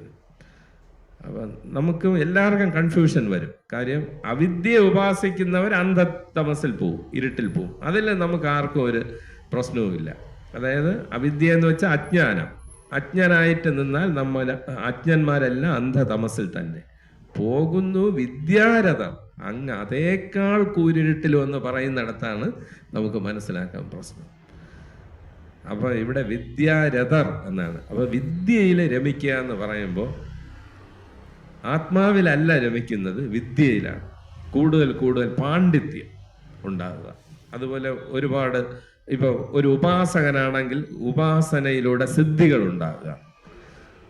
ഗോപാലസ്വാമികളെന്ന് പറഞ്ഞ തിരുവനന്തപുരത്തൊരു വലിയൊരു വേദാന്തി ഉണ്ടായിരുന്നു. അദ്ദേഹത്തിൻ്റെ അരുൾമൊഴികളിൽ പറയുന്നത് കോടി ജന്മങ്ങളിൽ സഞ്ചയിച്ച പാപമാണ് സിദ്ധികളായിട്ട് വരുന്നതെന്നാണ്. അപ്പോൾ ഈ സിദ്ധികളുള്ളവൻ ഇതൊന്നും ഇല്ലാത്തവനെക്കാണോ അധപ്പതിക്കും എന്നാണ് പറയുന്നത്. കാര്യം സിദ്ധികൾ തന്നെ. ഇത് നമ്മുടെ മുന്നിൽ ഒരാളിരുന്ന് അയാളുടെ മനസ്സിൽ തോന്നുന്നത് പറയാം, പരഹൃദയജ്ഞാനം, പറന്നു പോകാം, ഇങ്ങനെ ഒരുപാട് സിദ്ധികൾ. ഒരിക്കൽ ശ്രീരാമകൃഷ്ണ പരമഹംസർ വിശ്രമിച്ചുകൊണ്ടിരുന്നപ്പോൾ അദ്ദേഹത്തിൻ്റെ ശിഷ്യന്മാർ ഓടി വന്ന് പറഞ്ഞു, അങ്ങാണ് വലിയ ഗുരു എന്നാണ് വിചാരിച്ചതെന്ന്, അതൊക്കെ പോയി. അപ്പം ഇദ്ദേഹം ചോദിച്ചു, അതെന്താ? അതാ ഗംഗയിലൂടെ ഒരു മഹാസിദ്ധൻ നടന്നു വരുന്നു എന്നാണ്. ഗംഗയുടെ മുകളിലൂടെ, ജലത്തിൻ്റെ മുകളിലൂടെ നടന്നു വരുന്നു. അപ്പോൾ ഇദ്ദേഹം ഒന്നും പറഞ്ഞില്ല. ഈ സിദ്ധൻ നടന്ന അടുത്തെത്തി. അപ്പോൾ പരമഹംസർ ചോദിച്ചു, ഈ വിദ്യ അഭ്യസിക്കാൻ എത്ര കാലം എടുത്തു? അത് ഞാൻ എൻ്റെ ജീവിതത്തിലെ 40 വർഷങ്ങൾ പണിപ്പെട്ടാണ് ഈ വിദ്യ അഭ്യസിച്ചത്. അപ്പോൾ പരമഹംസർ ചിരിച്ചിട്ട് പറഞ്ഞു, കഷ്ടം, ഇതിനു വേണ്ടി ജീവിതത്തിൻ്റെ 40 വർഷങ്ങൾ നിങ്ങൾ പാഴാക്കി. ഞാനായിരുന്നെങ്കിൽ ആ കടത്തുകാരന് കാലണ കൊടുത്ത് അക്കരെ പോവുമായിരുന്നു. ഇത്രയേ ഉള്ളൂ ഈ സിദ്ധികളെന്ന് പറയുന്നത്. അപ്പൊ സിദ്ധികളെന്ന് പറയുന്നത്, ആ സിദ്ധി ഇല്ലെങ്കിലും നമുക്കിത്, ഇപ്പം നമ്മുടെ കയ്യിലിരിക്കുന്ന മൊബൈൽ ഏറ്റവും വലിയ സിദ്ധിയാണ് അല്ലേ? നമുക്ക് അമേരിക്കയിൽ ഇരിക്കുന്ന അല്ലെങ്കിൽ ലണ്ടനിൽ ഇരിക്കുന്ന ആളെ നേരിട്ട് വിളിച്ച് കണ്ട് സംസാരിക്കാം. അതിനേക്കാളും വലിയ സിദ്ധിയൊന്നും ഇല്ലല്ലോ. അപ്പോൾ അതാണ് ഈ വിദ്യാരഥർ എന്ന വാക്കുകൊണ്ട്. അപ്പൊ ഈ സിദ്ധിയിൽ രമിച്ച്, ഈ സിദ്ധികളിൽ രമിച്ച്, അപ്പൊ വിദ്യ കൂടിക്കൂടി വലിയ സിദ്ധികളായി രമിച്ച് പോകുന്നവർ, ഒരു അജ്ഞൻ ഇതൊന്നുമില്ല, അവൻ കൂരിരുട്ടിലാണ്, അവനേക്കാളും കൂരിരുട്ടിലേക്ക് പോകും എന്നാണ്. അപ്പൊ അതിന് ശങ്കരഭാഷ്യത്തിൽ ഒരു ഉദാഹരണം പറയുന്നുണ്ട്. ഒരാളും ഒരു മരത്തിന്റെ താഴെ നിൽക്കുന്നു, ഒരാൾ ഇത് കയറിപ്പോകുന്നു, ഒരു ഏണിയിലൂടെയോ അല്ലാതെയോ. വീണാൽ ആരുടെ വീഴ്ചയായിരിക്കും കൂടുതലായിട്ട് വരുന്നത്? അപ്പം ഉയരം അല്ലേ, ഉയരം കൂടുന്തോറും ദുഷ്ടനെ പന പോലെ വളർത്തും എന്നാണ് ബൈബിള് പറയുന്നത്. എന്ന് വെച്ചാൽ പനയുടെ മുകളിൽ നിന്ന് വീണാൽ എങ്ങനെ ഇരിക്കും? ഉയരം കൂടുന്തോറും വീഴ്ചയുടെ ആഘാതവും കൂടും. അതാണ് ഇവിടെ പറഞ്ഞത്, പോകുന്നു വിദ്യാരഥർ അങ്ങ് അതേക്കാൾ കൂരിരുട്ടിലും. അപ്പൊ അവിദ്യയെ ഉപാസിക്കുക, അജ്ഞൻ പോകുന്നതിനേക്കാളും ഇരുട്ടിലാണ് വാസ്തവത്തിൽ ആര്? ഈ വിദ്യ. അപ്പൊ ഇവിടെ ഒന്നും അറിഞ്ഞുകൂടാത്ത അജ്ഞൻ, മറ്റേത് ഒരുപാട് പഠിച്ച ഒരു സ്കോളർ എന്നൊക്കെ നമ്മൾ എന്ന് പറയുന്ന പണ്ഡിതന്മാരെ കുറിച്ചാണ്, അല്ലെ ഈ സിദ്ധന്മാരെ കുറിച്ചാണ്. അപ്പൊ ഇനി അടുത്ത ശ്ലോകം എടുത്താല് അവിദ്യ കൊണ്ടുള്ളത് അന്യം. അവിടെ അന്യം എന്നുള്ള വാക്ക് തന്നെയാണ് ഉപനിഷത്തും പറയുന്നത്. വിദ്യ കൊണ്ടുള്ളത് അന്യം എന്നു കേൾക്കുന്ന ഇത് ഓതുന്ന പണ്ഡിതന്മാരിൽ നിന്നു നാം എന്ന് വെച്ചാൽ, അന്യം എന്ന് വെച്ചാൽ വേറെ. അന്യനെന്ന് നമ്മൾ പറഞ്ഞാൽ എന്താണ്? വേറെ ഒരാൾ അല്ലെ. അപ്പൊ ഇത് ഞാനല്ല, വിദ്യയും ഞാനല്ല, അവിദ്യയും ഞാനല്ല. അപ്പം നമുക്ക് വിദ്യയും അവിദ്യയും ഒന്നും അല്ല, ഞാനാര് എന്നറിയുന്നതിലാണ് പ്രധാനം. അപ്പം നമ്മളിപ്പോൾ ഒരുപാട് കാര്യങ്ങൾ, കഴിഞ്ഞ ദിവസം ഞാൻ ഒരു ഉദാഹരണം പറഞ്ഞു, വലുത് ചെറുത്. ബീർബൽ എങ്ങനെ ആ വലിയ വരെ ചെറുതാക്കി എന്നൊക്കെ പറഞ്ഞു. അപ്പം നമ്മൾ ഈ ദ്വന്ദ്വങ്ങൾ, ഇതാണ് ദ്വന്ദ്വങ്ങൾ, ഡയലക്റ്റിക്സ് എന്ന്, വൈരുദ്ധ്യമായ കാര്യങ്ങൾ, സുഖം ദുഃഖം, പുണ്യം പാപം, വലുത് ചെറുത്, ഇതിലാണ് നമ്മുടെ ജീവിതം മുഴുക്കെ പോകുന്നത്. വിദ്യ അവിദ്യ, ഇത് രണ്ടും ഇനിയും ഒരുപോലെ എടുക്കാനാണ് ഉപനിഷത്ത് ഇവിടെ ആവശ്യപ്പെടുന്നത്. വിദ്യയ്ക്കും അവിദ്യയ്ക്കും വളരെ പ്രാധാന്യം, അവിദ്യ വളരെ മോശം, അങ്ങനെ രണ്ടിനും ഏതാണ്ട് ഒരേ തുല്യം. അതിനൊരു ഉദാഹരണം ഞാൻ പറയാം. നമ്മൾ സ്വപ്നത്തിൽ ഒരു സന്യാസിയെയും കണ്ടു, കള്ളനെയും കണ്ടു. ഒരേ സ്വപ്നത്തിൽ തന്നെ ഒരു സന്യാസിയും ഉണ്ട്, ഒരു കള്ളനും ഉണ്ട്. ഇതിൽ ആരാണ് മികച്ചത്? ആരാണ്? സന്യാസി. ഈ സന്യാസിയും കള്ളനും സ്വപ്നമല്ലേ രണ്ടും? പിന്നെ രണ്ടും ഇല്ലാത്തതല്ലേ? അപ്പൊ അതിൽ എങ്ങനെ മികച്ചതാവും സന്യാസി കള്ളനെക്കാളും? ഉണരുമ്പോ സന്യാസിയും കള്ളനും ഒരുമിച്ച് പോവുമോ ഇല്ലാതെയാവോ? അതെ സന്യാസി നിലനിൽക്കും, കള്ളൻ മാത്രം പറയും ഒരുമിച്ച്. ഒരുമിച്ചെന്നുള്ള കാര്യം മനസ്സിലായല്ലേ? ഇതാണ് ഈ പോസിറ്റീവ് എന്ന് ഇപ്പൊ എല്ലാവരും പറയും. മോട്ടിവേഷൻ തിങ്കിങ്, പോസിറ്റീവ് തിങ്കിങ് എന്ന് ഒരുപാട് പ്രഭാഷണങ്ങളൊക്കെ നടക്കുന്ന സമയമാണ് ഈ കാലഘട്ടത്തിൽ. അപ്പം പോസിറ്റീവ് മാത്രം നമ്മൾ ചിന്തിക്കുക, നെഗറ്റീവ് ചിന്തിക്കരുത്. അങ്ങനെ ഒരു മനുഷ്യനും സാധ്യമല്ല. നമ്മൾ പോസിറ്റീവ് എന്ന് പറയണമെങ്കിൽ അവിടെ നെഗറ്റീവ് കൂടെ ഉണ്ട്. നമ്മളൊരു കുന്ന് വാങ്ങി, നമുക്കതിൻ്റെ കുഴിയും കൂടെ കിട്ടില്ലേ? അതേ കുന്ന് മാത്രം ആർക്കെങ്കിലും വാങ്ങാൻ കഴിയും? ഒരു ഹില്ലുണ്ടെങ്കിൽ അവിടെ ഒരു വാലിയും ഉണ്ട് ഇല്ലേ? താഴ്വരയും ഉണ്ട് അവിടെ, ശരിയല്ലേ?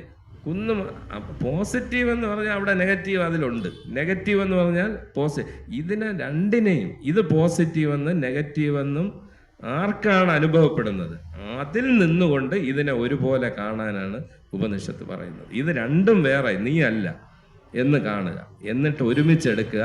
വിദ്യകൾ രണ്ടും കണ്ടറിഞ്ഞവർ അവിദ്യയാൽ മൃത്യുവെ തരണം ചെയ്ത് വിദ്യയാൽ അമൃതാർന്നിടും.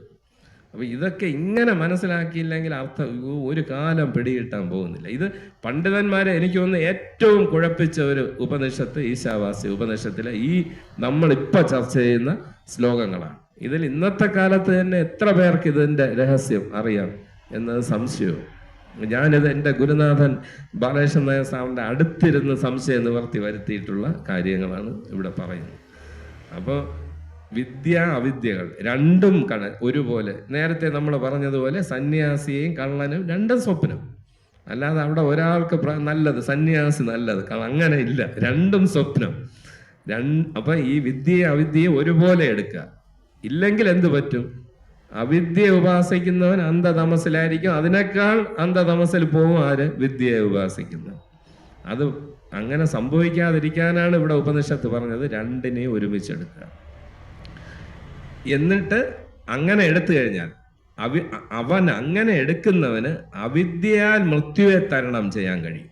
അപ്പൊ ഇവിടെ അവിദ്യ എന്ന് പറയുന്നത്, അജ്ഞാനം എന്ന് പറയുന്നത് നമ്മുടെ ഈ ശരീരം.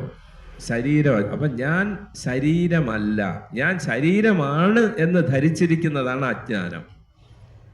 അപ്പൊ ഞാൻ ശരീരമല്ലെന്നറിയുന്നതോടുകൂടി ഈ അവിദ്യയെ മാറ്റുന്നതോടുകൂടി മൃത്യുവെ തരണം ചെയ്യും. മൃത്യു ഉള്ളത്, മരണമുള്ളത് ശരീരത്തിനാണ്. അവിദ്യയാൽ മൃത്യുവെ തരണം ചെയ്ത് വിദ്യയാൽ പിന്നീട് ഗുരുദേവൻ പറയുന്നു, നാം അറിവാകുന്നു, ഈ ശരീരമല്ല. അല്ലെ? ശിവഗിരിയിൽ പോയാൽ അല്ലെ ആദ്യം എഴുതി വെച്ചിരിക്കുന്ന ഇതാണ്. ശിവഗിരിയിൽ മുകളിൽ കയറുമ്പോൾ നാം അറിവാകുന്നു, ശരീരമല്ല. അപ്പൊ ആ ശരീരമല്ല എന്നുള്ളത് അവിദ്യ. അവിദ്യയെ തരണം ചെയ്യുകയാണ്.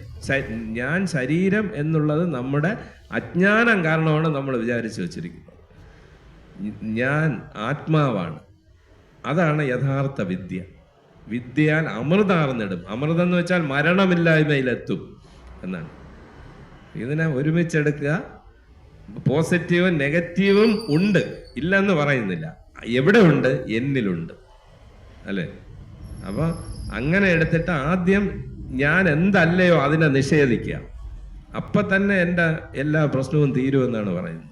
ഇത് അജ്ഞാനം കാരണമാണ് ഇങ്ങനെ ഇത് കണ്ടുകൊണ്ടിരിക്കുന്നത്. അപ്പൊ നമ്മൾ അന്നൊരു ഉദാഹരണം പറഞ്ഞു, പാമ്പിൻ്റെയും കയറിൻ്റെയും. വേദാന്തത്തിലെ പ്രസിദ്ധമായ രജ്ജു സർപ്പ എന്നുള്ള ഉദാഹരണമാണ്. ഒരു മങ്ങിയ വെളിച്ചം അല്ലെ ഇരുട്ടത്ത് നമ്മൾ നടന്നു പോകുമ്പോൾ ഒരു പാമ്പിനെ കാണുന്നു.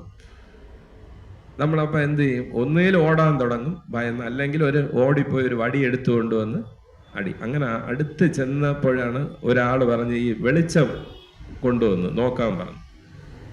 നോക്കിയപ്പോൾ അത് പാമ്പല്ല, കയറാണ്. കയറെന്ന് കണ്ടു കഴിഞ്ഞാൽ പിന്നെ അവിടെ എന്തെങ്കിലും കർമ്മം ഉണ്ടാവുമോ? അപ്പോൾ ഈ കർമ്മം ആരംഭിക്കുന്നത് എവിടെ നിന്നാണ്? അറിവില്ലായ്മ. ഇത് കയറാണെന്ന് അറിഞ്ഞുകൂടാ, അതാണ് അജ്ഞാനം. ഇതിനെ പാമ്പായിട്ട് ഈ പാമ്പിനെ കയറിൽ ആരോപിക്കുകയാണ്. അതിന് അധ്യാരോപം, ഇംഗ്ലീഷിൽ സൂപ്പർ ഇമ്പോസിഷൻ എന്നാണ് പറയുന്നത്. ഇമ്പോസ് ചെയ്യണം. നമ്മുടെ ഉള്ളിലെ പാമ്പിൻ്റെ ആ സങ്കല്പത്തെ എടുത്ത് കയറിൽ ആരോപിക്കുകയാണ്. അപ്പോൾ ഈ കയറിൽ എന്തൊക്കെ നമ്മൾ ആരോപിക്കും? പാമ്പിൻ്റെ ചട്ടയുടെ രൂപം, അതിൻ്റെ ഡിസൈൻ, ഇതെല്ലാം. പിന്നെ വിഷമുണ്ട്, അപ്പോഴാണ് ഭയം വരുന്നത്. ഇതെല്ലാം ആരോപിക്കുന്നത്. തിരിച്ച് ഈ കയറിൻ്റെ ഗുണങ്ങൾ എന്തൊക്കെയാണ്? കയറിൻ്റെ നീളം, വണ്ണം എല്ലാം ആ നീളവും വണ്ണവും ആയിരിക്കും നമ്മൾ കാണുന്ന പാമ്പിന്, അല്ലേ? തിരിച്ചും ആരോപിക്കുകയാണ്. അങ്ങോട്ടും ഇങ്ങോട്ടും അധ്യാരോപം നടക്കുകയാണ്, ആരോപിക്കുകയാണ്. എന്നിട്ടാണ് ഈ കർമ്മങ്ങൾ വരുന്നത്. അതുപോലെ നമ്മുടെ ശരീരത്തിനാണ് രോഗവും. ഇപ്പം വൃദ്ധിക്ഷയങ്ങൾ, ശരീരം വളരുന്നു, പിന്നെ ക്ഷയിക്കുന്നു, രോഗം ഉണ്ടാവുന്നു, മരണം ഉണ്ടാവുന്നു. ഇത് എനിക്കാണെന്ന് വിചാരിക്കുന്നു. ഞാനെന്ന് പറയുന്നത് ആത്മാവാണ്. ആത്മാവിന് ഇതൊന്നുമില്ല. നമ്മൾ ഈ പാമ്പിൻ്റെ ഗുണങ്ങൾ കയറിൽ ആരോപിച്ചതുപോലെ ശരീരത്തിൻ്റെ ഗുണങ്ങളെ നമ്മളിൽ ആരോപിക്കും. ഇനി ആത്മാവിൻ്റെ ഗുണങ്ങളാണ് മരണമില്ലായ്മയും ആനന്ദവും. നമുക്ക് സുഖം കിട്ടുന്നത് എങ്ങനെയാണ്? സുഖം ഒന്ന് നമ്മൾ ഉറങ്ങുമ്പോഴാണ്, അല്ലേ? ഡീപ്പ് സ്ലീപ്പ്, സുഷുപ്തി. അതിൽ നമ്മൾ ഈ ആത്മാവിന് അടുത്ത് നിൽക്കുകയാണ്. പക്ഷെ അവിടെ അജ്ഞാനമുണ്ട്. അതുകൊണ്ടാണ് നമുക്ക് അപ്പോഴ് ഈ ബ്രഹ്മത്തെ അറിയാൻ കഴിയാത്തത്. ഒരാൾ ഉറങ്ങിക്കഴിഞ്ഞിട്ട് എന്താ പറയുന്നത്? നന്നായിട്ട് ഉറങ്ങിയിട്ട്, ഞാൻ സുഖമായി ഉറങ്ങി, ഒന്നും അറിഞ്ഞില്ല. സുഖമായി ഉറങ്ങിയെന്ന് പറയുന്ന ആ സുഖം ആത്മസുഖമാണ്. ഒന്നും അറിഞ്ഞില്ല എന്ന് പറയുന്നത് അപ്പോഴും അജ്ഞാനമുണ്ട്, അല്ലേ? അതിന് തെളിവാണ് ഒന്നും അറിഞ്ഞില്ല എന്ന് പറയുന്നത്. അത്രയ്ക്ക് അടുത്ത് നിൽക്കുകയാണ്. അപ്പോൾ ആ സുഖത്തിനെ എടുത്ത് നമ്മൾ എന്ത് ചെയ്യും? ശരീരത്തിൽ ആരോപിക്കും.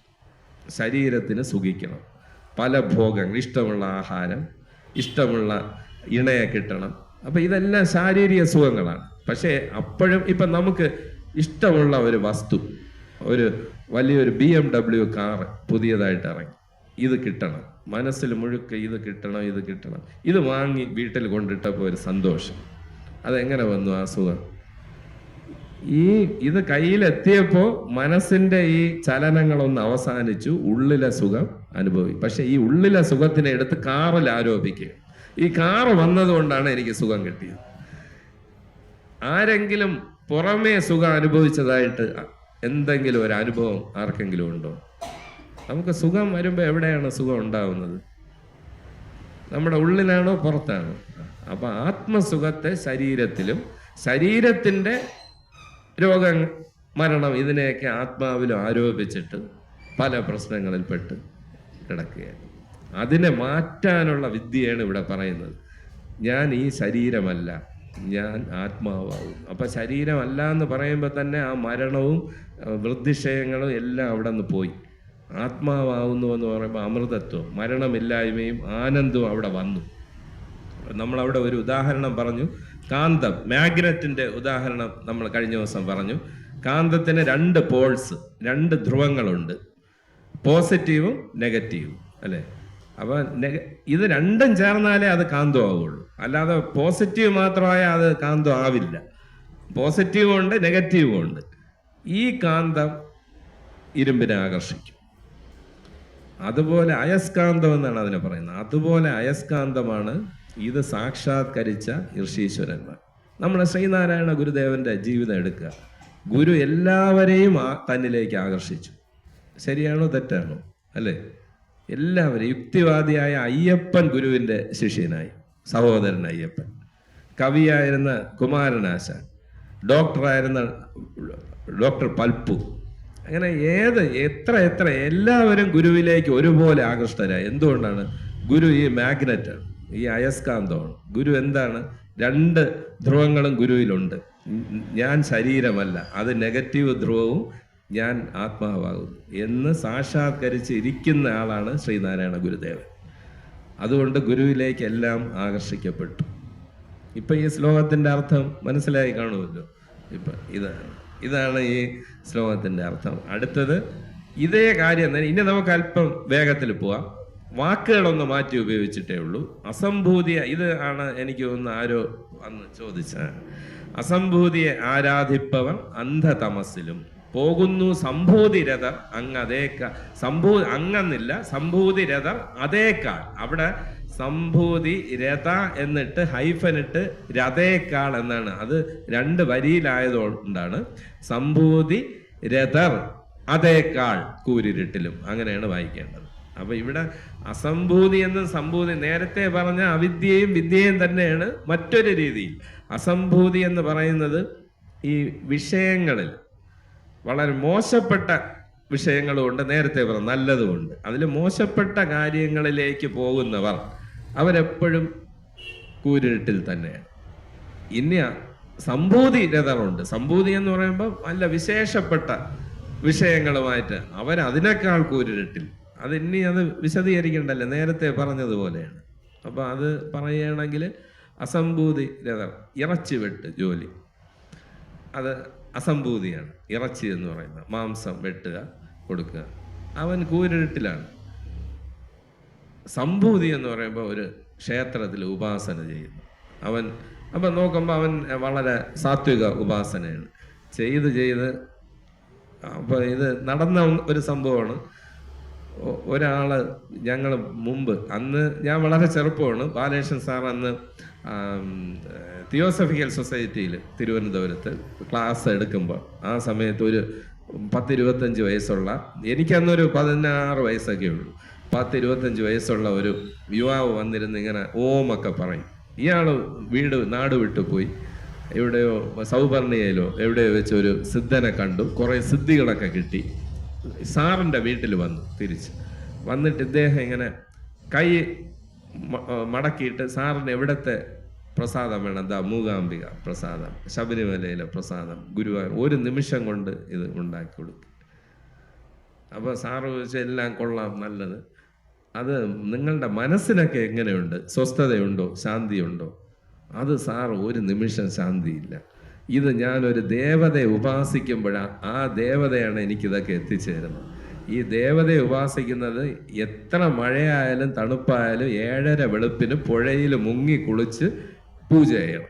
ഇതിൽ തെറ്റിയ ദേവത കോപിക്കും, തിരിച്ചടിക്കും. മറ്റോ ഒരു ഉപാസനയൊന്നും ഇല്ല. അവ ഇറച്ചി വിട്ട് ജീവിക്കുന്നവ അതിൽ തന്നെ ഇവൻ അതിനേക്കാളും അധപ്പതിക്കുമെന്നാണ് പറയുന്നത്. ഇത് നടന്ന സംഭവമാണ്. അപ്പോൾ അതാണ് ഇവിടെ പറഞ്ഞ അസംഭൂതി. അപ്പൊ ഈ ഇറച്ചി വിട്ടെന്ന് പറയുമ്പോൾ ഒരു ബ്രഹ്മജ്ഞാനിയെ സംബന്ധിച്ച് അതിലൊരു പ്രശ്നമൊന്നുമില്ല. അതും കൂടെ മനസ്സിലാക്കണം. മഹാഭാരതത്തിലെ പ്രസിദ്ധമായ ഒരു ഉപാഖ്യാനമാണ് ധർമ്മവ്യാധന്റെ കഥ. ഇത് സ്വാമി വിവേകാനന്ദൻ തൻ്റെ മിക്കവാറും എല്ലാ സ്പീച്ചസിലും പറയുന്നതാണ് ധർമ്മവ്യാധൻ. അത് 8:30 വരെ എടുക്കാമല്ലോ അല്ലേ? 8:30 വരെ എടുക്കാം. അപ്പോൾ ഒരു കൗശികൻ എന്ന് പറഞ്ഞ വലിയൊരു യോഗി, അദ്ദേഹം വനത്തിലിരുന്ന് ഒരു മരത്തിൻ്റെ വൃക്ഷച്ചുവട്ടിലിരുന്ന് തപസ് ചെയ്തപ്പോൾ ഒരു കിളി വന്ന് കാഷ്ടിച്ചു അദ്ദേഹത്തിൻ്റെ തലയിൽ. അപ്പം ഇദ്ദേഹത്തിന് ദേഷ്യം വന്നു. ഇദ്ദേഹം വളരെ ഈ പറയുന്ന സിദ്ധികളൊക്കെ ഉള്ള വലിയൊരു യോഗിയാണ്. ഇദ്ദേഹം രൂക്ഷമായി ഒന്ന് നോക്കി ഈ കിളി കരിഞ്ഞവിടെ വീണു. അതിനുശേഷം ഇദ്ദേഹം വല്ലപ്പോഴും ഒരിക്കൽ ഭിക്ഷ യാചിച്ച് പോകും. അങ്ങനെ ഒരു ഗ്രാമത്തിൽ ഭിക്ഷയാചിച്ച് പോയപ്പോൾ ഒരു സ്ത്രീ, അവരുടെ ഭർത്താവ് സുഖമില്ലാതെ കിടക്കുകയായിരുന്നു, ഭർത്തൃ ശുശ്രൂഷയിൽ ഏർപ്പെട്ട് നിൽക്കുകയാണ്. അപ്പോഴാണ് ഇദ്ദേഹം പുറത്തു വന്ന് ഭിക്ഷയാചിച്ച് നിന്നു. അപ്പം ഇവരെ വിളിച്ചു വന്ന് നിൽക്കണേ, ഇപ്പം വരാമെന്ന് പറഞ്ഞു. അപ്പം അവരെ ഭർത്താവിൻ്റെ ശുശ്രൂഷ മുടക്കി ഭിക്ഷ കൊടുക്കാൻ തയ്യാറല്ല. അത്ര ഡിവോട്ടഡായിട്ട് ഏക മനസ്സോടെയാണ് ഈ ഭർത്തൃ ശുശ്രൂഷ ചെയ്യുന്നത്. അത് കഴിഞ്ഞ് വന്നപ്പോൾ ഈ കൗശികൻ അത്ര ഇഷ്ടപ്പെട്ടില്ല, രൂക്ഷമായി ഒന്ന് നോക്കി ഈ സ്ത്രീയെ. ഈ സ്ത്രീ സാധു സ്ത്രീയാണ്, ചിരിച്ചുകൊണ്ട് പറഞ്ഞു, ആ കിളിയുടെ കൂടെ നടന്നത് ഇവിടെ നടക്കില്ല എന്ന് പറഞ്ഞു. അപ്പോഴിദ്ദേഹത്തിന് എടാ ഇതാരത്, ഇത് നിങ്ങളിതെങ്ങനെയാ ഈ നിങ്ങൾക്ക് ഇതൊക്കെ അറിയാനുള്ള വിദ്യ ആരാണ് പഠിപ്പിച്ചതെന്ന്? അത് എൻ്റെ ഗുരുവാണ്. എവിടെയുണ്ട്? അപ്പൊ ഗുരുവിൻ്റെ ഈ പറയുമ്പോൾ അഡ്രസ്സൊക്കെ എഴുതി കൊടുത്തു, ധർമ്മവ്യാധൻ. അവിടെ ചെന്നപ്പോൾ ഈ ഗുരുവിനെ അന്വേഷിച്ച് ചെന്നപ്പോൾ ഒരാൾ പറഞ്ഞു, ആ നിൽക്കുന്നതാണ് ഗുരു. അദ്ദേഹം ഇറച്ചി വെട്ടിക്കൊണ്ട് നിൽക്കുക. ഇറച്ചി വെട്ടാണ് ഈ ധർമ്മവ്യാധന്റെ തൊഴിൽ. അപ്പൊ ഇദ്ദേഹത്തിന് ഒരു സംശയം തോന്നി, ഇതായിരിക്കുമോ ബ്രഹ്മജ്ഞാനി എന്നൊക്കെ പറഞ്ഞ് എത്രയോ പേരുടെ ഗുരുവാണ്. അത് ആള് മാറിപ്പോ വീണ്ടും ചോദിച്ചപ്പോൾ അല്ല ഇത് തന്നെയാണ് ആളെന്ന്. അപ്പൊ അദ്ദേഹം ദൂരെ നിന്ന് കണ്ട് നിൽക്കാൻ പറഞ്ഞു. ഇറച്ചി വെട്ടി കത്തി കഴുകി വെച്ച് പോയി. അദ്ദേഹം കുളിച്ചിട്ട് വന്നു, ഉപദേശം കൊടുത്തു. അപ്പോൾ അത് അങ്ങനെ ബ്രഹ്മജ്ഞാനിയെ സംബന്ധിച്ച് ഇറച്ചി വെട്ടെന്നോ ക്ഷേത്ര ഉപാസനയെന്നോ നേരത്തെ പറഞ്ഞ പോലെ കള്ളനും സന്യാസിയും രണ്ടും സ്വപ്നം. ഈ രണ്ട് കർമ്മങ്ങളും ഒരുപോലെ ഭ്രമം എന്നുള്ളത് അതാണ് അവിടെ മനസ്സിലാക്കാൻ. അതാണ് രണ്ടും ഒരുമിച്ചെടുക്കാൻ പറഞ്ഞ. അപ്പൊ വീണ്ടും പറയുന്ന സംഭൂതി കൊണ്ടുള്ളത് അന്യം, അസംഭൂതിജം അന്യമാം എന്നു കേൾക്കുന്നതോതുന്ന പണ്ഡിതന്മാരിൽ നിന്ന്. നേരത്തെ പറഞ്ഞതുപോലെ തന്നെ വിനാശം എന്നിവിടെ പറയുന്നത് അസംഭൂതിയാണ് വിനാശം. വിനാശം കൊണ്ട് മൃതിയെ കടന്നു. ഈ അസംഭൂതി അത് നേരത്തെ പറഞ്ഞ പോലെ അവിദ്യ. അതുകൊണ്ട് മൃതിയെ കടന്ന് അമൃതമാം പദം സംഭൂതി കൊണ്ട് സംപ്രാപിക്കുന്നു രണ്ടും അറിഞ്ഞവർ. പോസിറ്റീവ് നെഗറ്റീവ് രണ്ടിനും തുല്യ പ്രാധാന്യം കൊടുത്ത് രണ്ടും ഞാനല്ല എന്നറിഞ്ഞവർ ഇത് രണ്ടിനെയും അതിക്രമിച്ച് മറികടന്ന് മുന്നോട്ട് പോകും. അതാണ് മോക്ഷം. അതാണ് ഉപനിഷത്ത് പറയുന്നത്. ഇനി ഉപനിഷത്തിന്റെ ചില പ്രഖ്യാപനങ്ങളാണ് ഇനി വരുന്നത്. മൂടപ്പെടുന്നു, ഇത് ഹിരൺമയേന പാത്രേന എന്ന് പറഞ്ഞിട്ട് പ്രസിദ്ധമായ ഒരു വരിയാണ്. ഹിരൺമയം എന്ന് വെച്ചാൽ പൊൻപാത്രത്തിന് അപ്പൊ മൂടപ്പെടുന്നു പൊൻപാത്രം കൊണ്ട് സത്യം അതിൻ മുഖം തുറക്കുക നീ പൂഷൻ സത്യധർമ്മനു കാണുവാൻ എന്നാണ്. അവ സത്യത്തിന്റെ മുഖം പൊൻപാത്രം കൊണ്ട് മൂടിയിരിക്കുക എന്ന് പറഞ്ഞാൽ എന്താണ് അർത്ഥം? ഈ പൊൻപാത്രം മോശമാണ്? അല്ല അല്ലെ, പൊൻപാത്രമാണ്. ഇന്നിപ്പോ സ്വർണത്തിന്റെ വിലയൊക്കെ വളരെ വലുതാണ് അല്ലെ, പക്ഷെ അത് സത്യത്തിനെ മൂടിയിരിക്കുകയാണ് ഈ പൊൻപാത്രം കൊണ്ട്. അപ്പൊ പൊൻപാത്രമാണെങ്കിലും അതൊരു മറ തന്നെ അല്ലെ, മറച്ചിരിക്കുകയാണ്, ഇതിന് തടസ്സമാണ് എന്നാണ്. അപ്പോൾ ഈ പൊൻപാത്രം എന്ന് മായയാണ് അവിടെ സൂചിപ്പിക്കുന്നത്. അപ്പൊ ഇനി എത്ര വിശേഷപ്പെട്ട കാര്യമായാലും അത് ഭൗതികമാണോ ലോക കാര്യമാണോ അത് സത്യത്തെ മറയ്ക്കും എന്നാണ് പറയുന്നത്. പൊൻപാത്രം കൊണ്ട് മറയ്ക്കുക. അപ്പം ഈ മായയും അവിദ്യയും തമ്മിൽ നമ്മൾ അജ്ഞാനം, ഇഗ്നോറൻസ്, മായ, അവിദ്യയും മായയും തമ്മിൽ രണ്ടും ഒന്നായിട്ട് വേദാന്തം പറയുന്നെങ്കിൽ ചെറിയൊരു വ്യത്യാസം അവിടെയുണ്ട്. ഒരു വ്യക്തിയുടെ പിന്നിൽ നമ്മൾ ഗാഠനിദ്രയിൽ നമ്മൾ പറഞ്ഞില്ല ഒന്നും അറിഞ്ഞില്ല, ഒരു ഇരുണ്ട മറയാണ് നമുക്ക് അതിനെയാണ് അവിദ്യ എന്ന് പറയുന്നത്. പക്ഷെ ഈ പ്രപഞ്ചത്തിന്റെ ആകമാനം പിന്നിലുള്ള കാരണം എന്ന നിലയിലാണ് മായയെ പറയുന്നത്. മായ എന്നുള്ള വാക്കിന്റെ അർത്ഥം യാ മാ സാ മായ. യാതൊന്നാണോ ഇങ്ങനെ ഇല്ലാത്തതെന്നല്ല, ഇങ്ങനെ അല്ലാത്തത് എന്നാണ്. അതാണ് മായ. അപ്പൊ അതിങ്ങനെ അല്ലാത്തതെന്ന് പറഞ്ഞാൽ എങ്ങനെ? ഇപ്പൊ നമ്മൾ ഈ മൈക്ക് കാണുന്നു, ഇതിന്റെ നിറം, വലുപ്പം ഇതെല്ലാം നമ്മൾ കാണുന്നത് തന്നെയാണോ? ഒരു പട്ടിയെ എവിടെ കൊണ്ട് നിർത്തിയാൽ എന്ത് രീതിയിൽ കാണും? അങ്ങനെ ഓരോ സ്പീഷീസും ഓരോ ജീവിയും അതിന്റെ കണ്ണിന്റെ പവറിനനുസരിച്ചായിരിക്കും ഈ ലോകം കാണുന്നത്. അപ്പൊ ഈ ലോകത്തിന്റെ യഥാർത്ഥ രൂപം എന്താണ് നമുക്ക് പറയാൻ കഴിയുമോ? മനുഷ്യൻ കാണുന്നത് മാത്രം സത്യം, മറ്റെല്ലാം കള്ളം. അപ്പൊ ആ ജീവജാലങ്ങൾ കാണുന്നത് സത്യമല്ലേ? അപ്പൊ ഒരുമിച്ചെടുക്കുക മനുഷ്യരെയും ജീവജാലം. ഇതൊന്നുമല്ല, ഇത് മറ്റെന്തോ ആണ്. ഇതിനെ തൽക്കാലം പല പല രീതിയിൽ കാണുന്നു. അതാണ് മായ. അപ്പൊ ഈ ബ്രഹ്മത്തെ ആദ്യം മായയ്ക്ക് രണ്ട് ശക്തിയുണ്ട്, ആവരണവും വിക്ഷേപവും. അതായത് ഇപ്പൊ പാമ്പ് അല്ല കയറിനെ ആദ്യം അതിൻ്റെ യഥാർത്ഥ രൂപം മറയ്ക്കുകയാണ് അല്ലെ, അത് ആവരണം. അതില് പാമ്പിന്റെ രൂപം വിക്ഷേപം ഉണ്ടാവുകയാണ് അല്ലെ. അപ്പൊ അതുപോലെ ഈ അഖണ്ഡ ബോധത്തെ അതിൻ്റെ തന്നെ ശക്തി മറയ്ക്കുകയാണ്. അതിൻ്റെ നിറം സ്വർണ്ണവർണ്ണമാണെന്നാണ് ഋഷീശ്വരന്മാർ പറയുന്നത്. അത് ഇരുണ്ട മറയല്ല. ഒരു വ്യക്തിക്ക് ആണ് അത് ഇരുണ്ട മറയായിട്ട് അനുഭവപ്പെടുന്നത്. പക്ഷേ മായയുടെ യഥാർത്ഥ രൂപത്തിലേക്ക് നമ്മൾ പോകുമ്പോൾ അതൊരു സ്വർണ്ണ നിറമാണ്. അതിൻ്റെ സൂചനയും കൂടെയാണ് മൂടപ്പെടുന്നു പൊൻപാത്രം കൊണ്ട് സത്യം അതിൻ മുഖം. പക്ഷെ മായ പ്രവർത്തിച്ചു തുടങ്ങുന്നതോടുകൂടി ബ്രഹ്മശക്തി തന്നെയാണ്. അപ്പം അതെങ്ങനെയെന്ന് പറഞ്ഞാൽ, ഒരു ഫയൽമാൻ, വളരെ നമ്മൾ വെയിറ്റ് ലിഫ്റ്റൊക്കെ എടുക്കുന്ന വലിയ ശക്തിമാൻ, അയാൾ കിടന്നുറങ്ങുകയാണ്. ഒരു കൊച്ചു കുട്ടിക്ക് പോലും അയാളുടെ കൈ പോയി പിടിച്ച് ഉയർത്തി താഴെ ഇടാൻ കഴിയില്ലേ? ഫയൽമാൻ കിടന്ന് നല്ല ഉറക്കം, ഒരു കൊച്ചുകുട്ടി പോയി കൈയെടുത്തു, അയാൾ ഉണർന്നു കഴിഞ്ഞാലോ സാധ്യമല്ല, അയാൾ വളരെ കരുത്തനാണ്. അപ്പോൾ ഈ ബ്രഹ്മശക്തി തന്നിൽ തന്നെ ലയിച്ചിരിക്കുമ്പോൾ വളരെ ശാന്തമായിരിക്കും.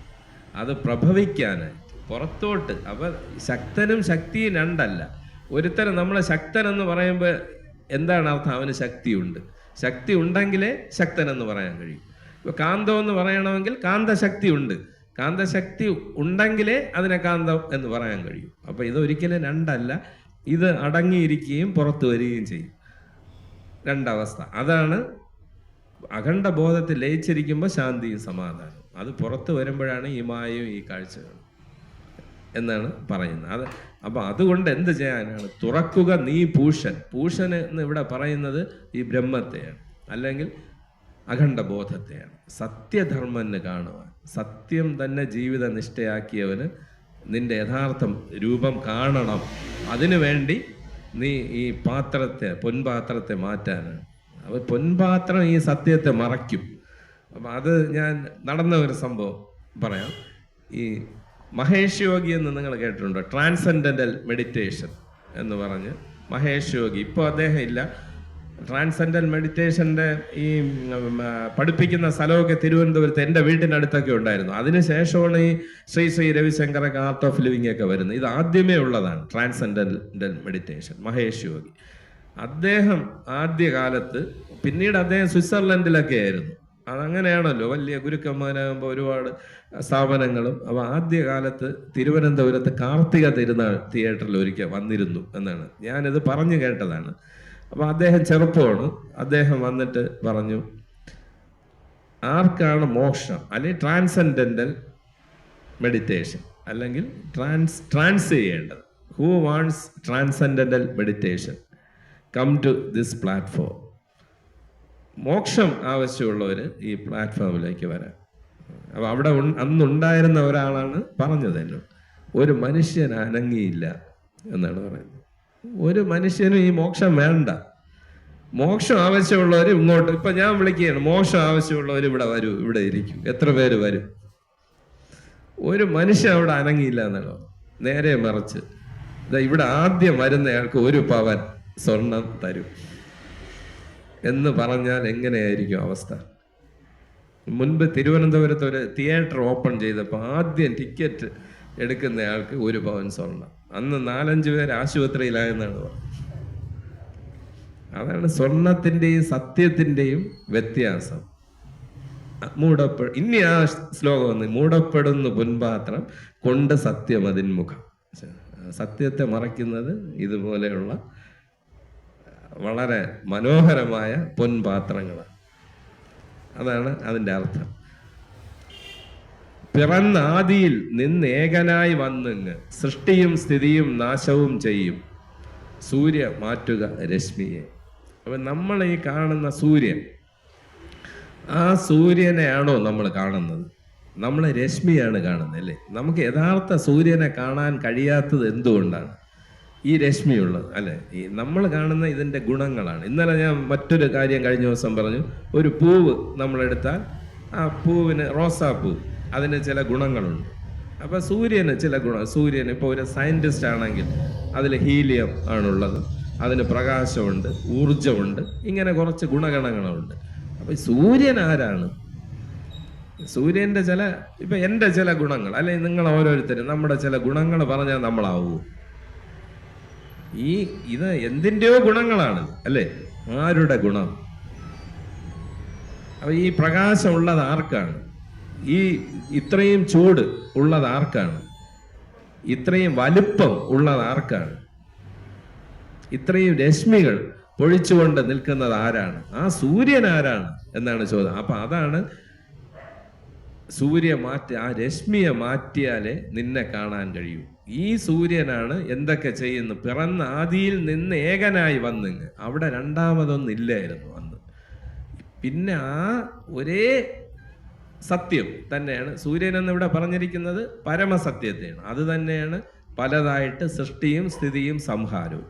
അപ്പം നമ്മൾ എന്താ ഈ സൃഷ്ടി സ്ഥിതി സംഹാരം നമ്മൾ ഒരുപാട് കേട്ടിട്ടുണ്ട്. സൃഷ്ടിയുടെ ദൈവം നമുക്കറിയാം ബ്രഹ്മാവാണ്, സ്ഥിതി വിഷ്ണു, സംഹാരം രുദ്രൻ അല്ലെ ശിവനാണ് എന്ന് നമ്മൾ പറയും. അപ്പം അതിൽ നമ്മൾ ശ്രദ്ധിക്കേണ്ട ഒരു കാര്യം, ബ്രഹ്മാവിനും ശിവനും ഒറ്റ കർമ്മമേ ഉള്ളൂ. ബ്രഹ്മാവിന് സൃഷ്ടിക്കുക, ശിവൻ അത് സംഹരിക്കുക.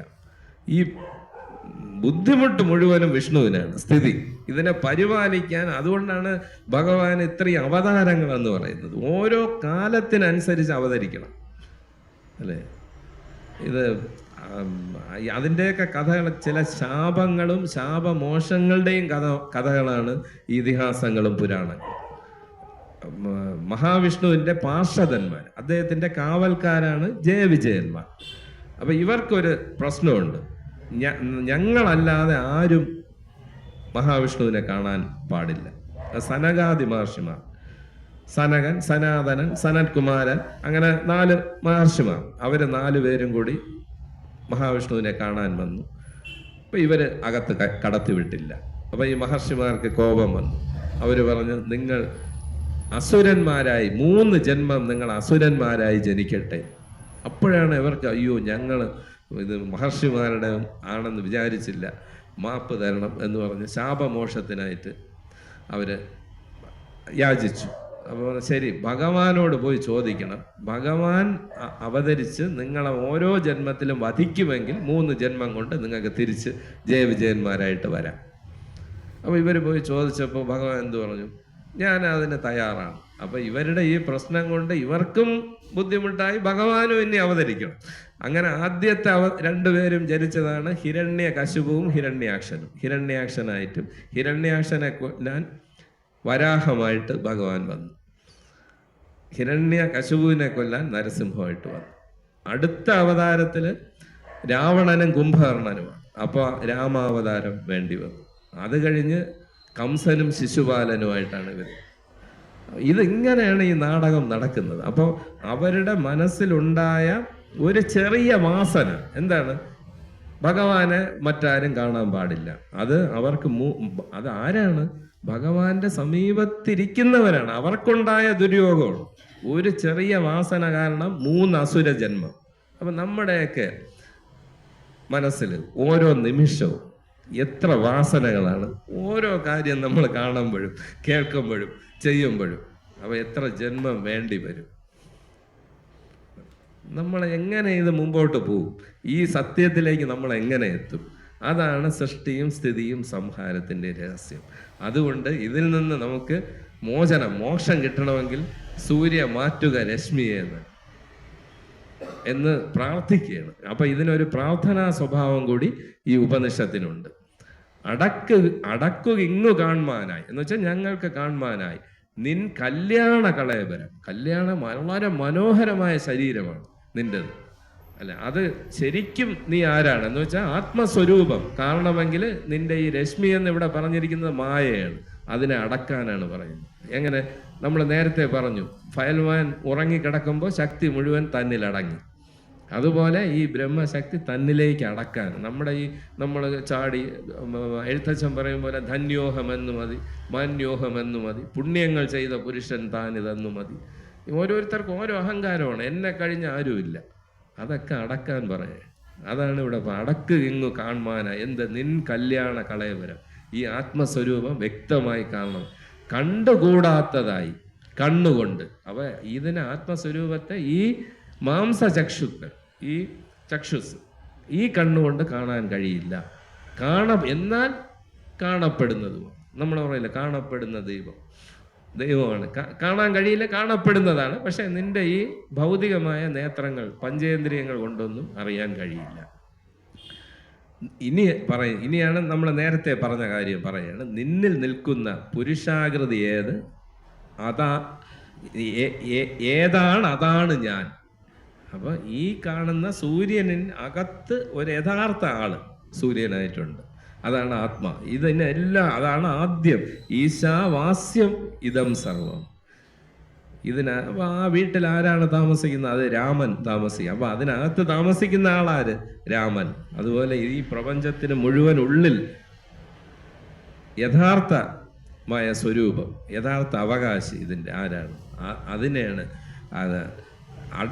നിന്നിൽ നിൽക്കുന്ന പുരുഷാകൃതി ഏതാണ് അതാണ് ഞാൻ. അത് ഏതാണോ അത് ഞാനും അത് തന്നെ എന്നാണ് പറയുന്നത്.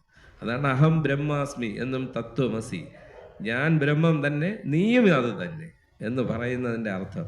അപ്പം സൂര്യൻ്റെ ഉള്ളിൽ ഏതാണോ ആരാണോ ഈ സൂര്യനായിട്ട് നിന്ന് പ്രകാശിക്കുന്നത് ആരാണ്? നമ്മൾ എപ്പോഴെങ്കിലും ചിന്തിച്ചിട്ടുണ്ടോ? ഇതൊരു വലിയ അത്ഭുതമല്ലേ?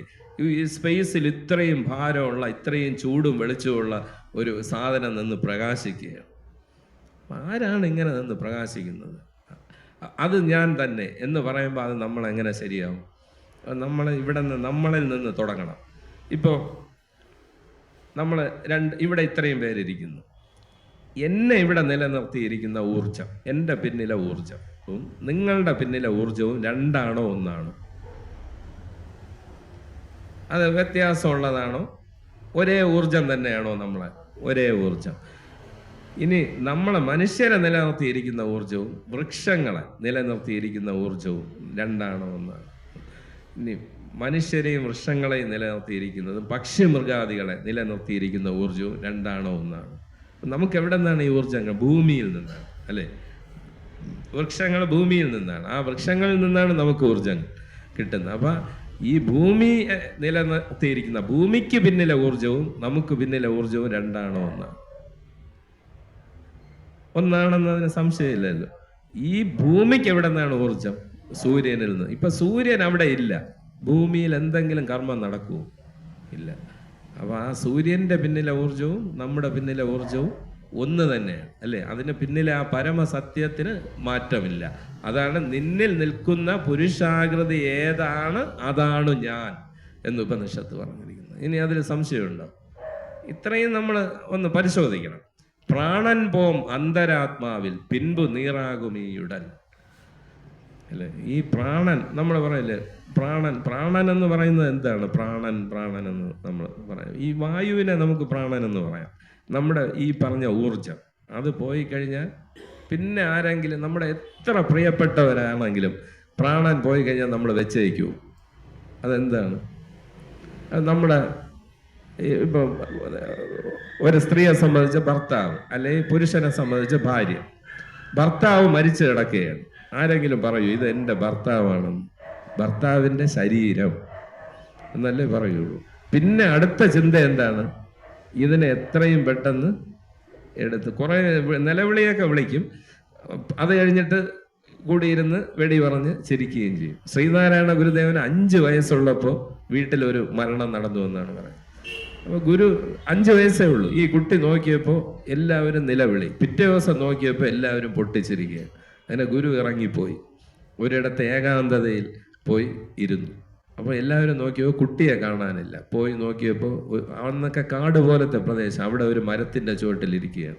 ചെന്ന് ചോദിച്ചപ്പോൾ പറഞ്ഞു, ഇന്നലെ നിങ്ങൾ എന്തിനു കരഞ്ഞു, ഇന്ന് എന്തിനു ചിരിച്ചു? അപ്പോൾ അന്നേ ഈ ആധ്യാത്മിക ചിന്ത ഗുരുവിൽ ഉണ്ട്, അത് സ്വതസിദ്ധമായിട്ട് ഉണ്ടായിരുന്നു. അപ്പോൾ അതാണ് ഇവിടെ പറയുന്നത്. പ്രാണൻ പോയി കഴിഞ്ഞാൽ പിന്നെ അത് ഒന്നുമില്ല എന്നാണ് പറയുന്നത്. അതിന് മുൻപേ തന്നെ ഇത്, അല്ലെ, പിൻപ് അത് പോയി കഴിഞ്ഞാൽ ഉടൻ തന്നെ ഇത് നീറാകും, ഇത് വെന്ത് വെണ്ണീറാകും. ജന്തുക്കൾ ഭക്ഷിച്ചു കാഷ്ടിച്ചു പോകില്ല, അല്ലേ? മണ്ണിനടിയിൽ കൃമികളായി തീർന്നിടാം എന്നാണ് എഴുത്തച്ഛൻ പറഞ്ഞിരിക്കുന്നത്, അല്ലേ? മരിച്ചു കഴിഞ്ഞാലുള്ള അവസ്ഥയാണ്. വെന്തു വെണ്ണീറായി ചമഞ്ഞിടില്ല നന്നല്ല മോഹം നിമിത്തം.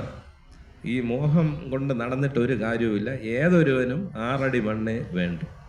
മരിച്ചു കഴിഞ്ഞാൽ ഇത്രയേ ഉള്ളൂ അവസ്ഥ.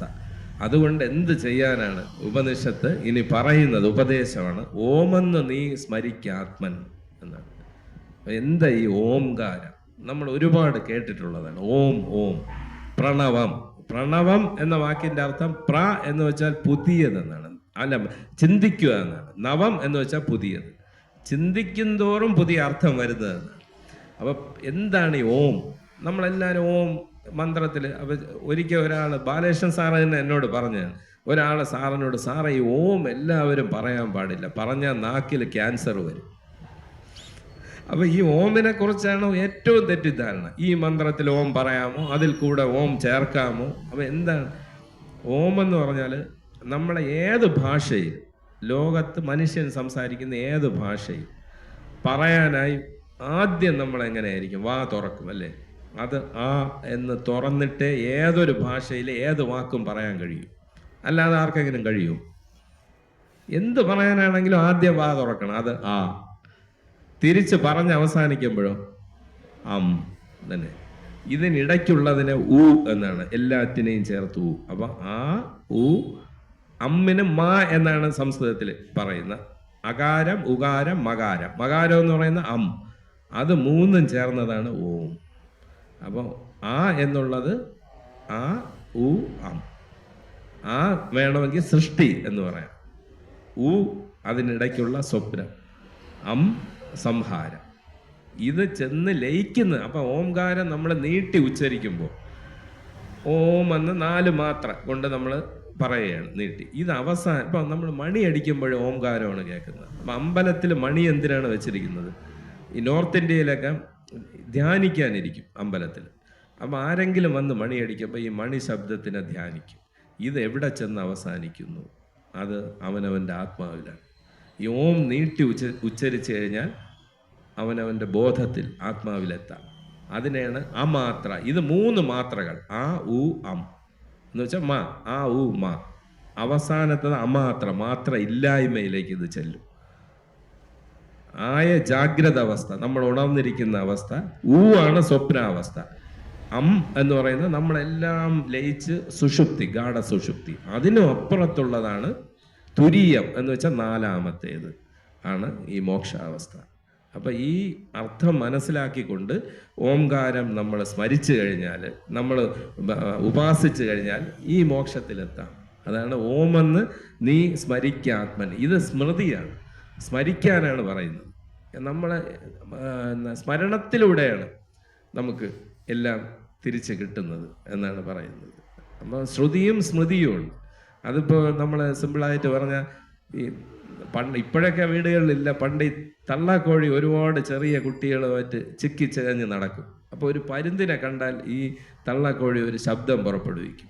അപ്പോൾ ഈ കുഞ്ഞുങ്ങളെല്ലാം അതിൻ്റെ ചിറകിൻ്റെ അടിയിൽ കയറും. ഈ ശബ്ദമാണ് ശ്രുതി. അത് കേൾക്കുമ്പോൾ എന്ത് സ്മൃതി വരും?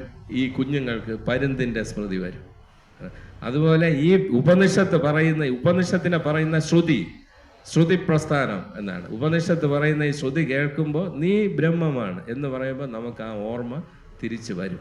അതാണ് നീ സ്മരിക്കാത്മൻ. നീ ആത്മൻ തന്നെ, നീ ആത്മാവ് തന്നെയാണ്. നീ അത് ഓർത്തെടുത്താൽ മതി. ഇത് പുതിയതായിട്ട് കിട്ടേണ്ടതല്ല എന്നാണ് അതിൻ്റെ അർത്ഥം. ഞാൻ മോക്ഷം നേടണം, ഇപ്പോഴേ മോക്ഷത്തിലാണ്, പക്ഷെ മറന്നിരിക്കുകയാണ്. അതിന് തിരിച്ച് പോകാനുള്ള ഒരു മാർഗമാണ് ഓംകാര ഉപാസന. അതാണ് ഓമെന്ന് നീ സ്മരിക്കാത്മൻ. കൃതം സർവം സ്മരിക്കുക. കൃതം കർമ്മത്തെയാണ് ഇവിടെ. സകല കർമ്മങ്ങളെയും നീ സ്മരിക്കുക. അതിൻ്റെ കൂടെ സകല കർമ്മങ്ങളും സ്മരിക്കുക. അഗ്നേ ഗതിക്കായി വിടുക, സന്മാർഗത്തൂടെ ഞങ്ങളെ. ഇവിടെ അഗ്നിക്ക് വലിയൊരു സ്ഥാനമുണ്ട്. വേദങ്ങളിൽ ആദ്യ വേദം എന്ന് പറയുന്നത് ഋഗ്വേദം തുടങ്ങുന്നത് തന്നെ അഗ്നിമീളെ എന്ന് പറഞ്ഞിട്ടാണ്. അഗ്നിയുടെ പ്രാധാന്യം എന്താണ്? അഗ്നിയുടെ സ്വഭാവം എന്താണ്? സർവത്തിനെയും എരിച്ചടക്കും. ഇവിടെ അഗ്നി എന്ന് പറയുന്ന ആത്മാവിൻ്റെ അഗ്നിയാണ്. അപ്പം ഇതിങ്ങനെ സ്മരിച്ചാൽ ഈ കൃതം എന്ന് പറയുന്ന സകല കർമ്മങ്ങളെയും അവിടെ അത് ഭസ്മമാക്കും. ജ്ഞാനാഗ്നി ഭസ്മാത് സർവ കർമാണി എന്നാണ് ഭഗവത്ഗീത. സർവകർമ്മങ്ങളെയും ജ്ഞാനമാകുന്ന അഗ്നി എരിച്ച് ചാമ്പലാക്കും. അപ്പോൾ അറിവില്ലാത്തത് കൊണ്ടാണ് ഈ നമ്മൾ നേരത്തെ പറഞ്ഞു, ഇത് കയറെന്നുള്ള അറിവില്ല. പാമ്പിനെ അജ്ഞാനത്താൽ പാമ്പിനെ കാണുന്നു, കർമ്മങ്ങൾ ആരംഭിക്കുന്നു. തിരിച്ച് കയറെന്നറിയുമ്പോൾ കർമ്മമാവും. അപ്പം ഞാൻ ഇതാണ്, ഞാൻ അതാണ്. നമ്മളൊരു താക്കോൽ മടിയിൽ വെച്ച് മറന്നു, എവിടെയെല്ലാം നമ്മൾ അന്വേഷിക്കും. തിരിച്ച് മടിയിലാണെന്ന് അറിയുമ്പോൾ അന്വേഷണം അവസാനിച്ചില്ലേ? അതുപോലെ ഞാൻ പക്ഷിയാണ്, മൃഗമാണ്, വൃക്ഷമാണ്, ഇങ്ങനെ ഓരോ ഭ്രമം എല്ലാം കർമ്മം. തിരിച്ച് ഞാൻ ഇതൊന്നുമല്ല, ഞാൻ ആത്മാ ബ്രഹ്മമാണ് എന്നറിയുമ്പോൾ ഈ കർമ്മങ്ങളെല്ലാം അവസാനിക്കും, ശാന്തമാവും. അതാണ് മുക്തി എന്നാണ് പറയുന്നത്. ചെയ്യും കർമ്മങ്ങളെല്ലാവും അറിഞ്ഞിടുന്ന ദേവനീ. അപ്പോൾ ഈ കർമ്മങ്ങളെല്ലാം അറിയുന്നത് എവിടെയാണ്? ബോധത്തിൽ. അതാണ് ആ ദേവനെയാണ് പറയുന്നത്, അറിവിൽ. ഗുരുവിൻ്റെ ഭാഷയിൽ പറഞ്ഞാൽ അറിവിൽ. വഞ്ചനം ചെയ്യും ഏനസ് ഞങ്ങളിൽ നിന്ന് മാറ്റുക. ഏനസ് എന്നിവിടെ പറഞ്ഞിരിക്കുന്നത് ശരീരമാണ്. അപ്പം ഈ ശരീരം, ഈ ഇടയ്ക്കുള്ള ആത്മാവിനെ മറയ്ക്കുന്നത് ഈ ശരീരമാണ്. പൊൻപാത്രം എന്ന് പറഞ്ഞതുപോലെ ഞാൻ ശരീരമാണെന്ന് വിചാരിച്ച് വെച്ചിരിക്കും കാലം ഈ ആത്മസുഖം ആർക്കും കിട്ടില്ല, ആത്മാവിനെ അറിയാനും കഴിയില്ല. അതാണ് ആദ്യമേ പറഞ്ഞത്, ഞാൻ ശരീരമല്ല അറിവാകുന്നു. അപ്പം ആ വഞ്ചനം ഇത് വഞ്ചിച്ചുകൊണ്ടിരിക്കുകയാണ് നമ്മളെ എന്നാണ്. ഞങ്ങളിൽ നിന്ന് മാറ്റുക, അത് ഈ വഞ്ചന, ഈ ശരീരത്തെ മാറ്റുക എന്ന് പറഞ്ഞാൽ ആത്മഹത്യ ചെയ്യുക എന്നല്ല, ഞാൻ ഈ ശരീരമല്ല എന്ന് ഉറപ്പിക്കുക, അറിയുക എന്നാണ് അതിൻ്റെ അർത്ഥം. അല്ലാതെ ഇത് കേട്ടുകൊണ്ട് ആ ശരീരത്തെ മാറ്റാൻ പറഞ്ഞ് ഈ ശരീരം ഇനി വേണ്ട, മരിച്ചു കളയാം, അങ്ങനെ ആരും ധരിക്കരുത്. ഇത് മാറ്റുക എന്നൊക്കെ ഉപനിഷത്ത് പറഞ്ഞ, ഉപനിഷത്ത് ജ്ഞാനത്തിൻ്റെ ഭാഷയാണ്. ഇത് ഉള്ളിൽ ഉറപ്പിക്കുക, ഞാൻ ശരീരമല്ല, അങ്ങേക്ക് ഞങ്ങൾ ചെയ്യുന്നു നമോ വാഗം മഹത്തരം. മഹത്തായ ഒരു പ്രണാമമാണ് അങ്ങേക്കെന്ന് പറയുന്ന അഖണ്ഡ ബോധത്തിന് ഞങ്ങൾ ചെയ്യുന്നു. ഓം ശാന്തി ശാന്തി ശാന്തി എന്നാണ് പറയുന്നത്.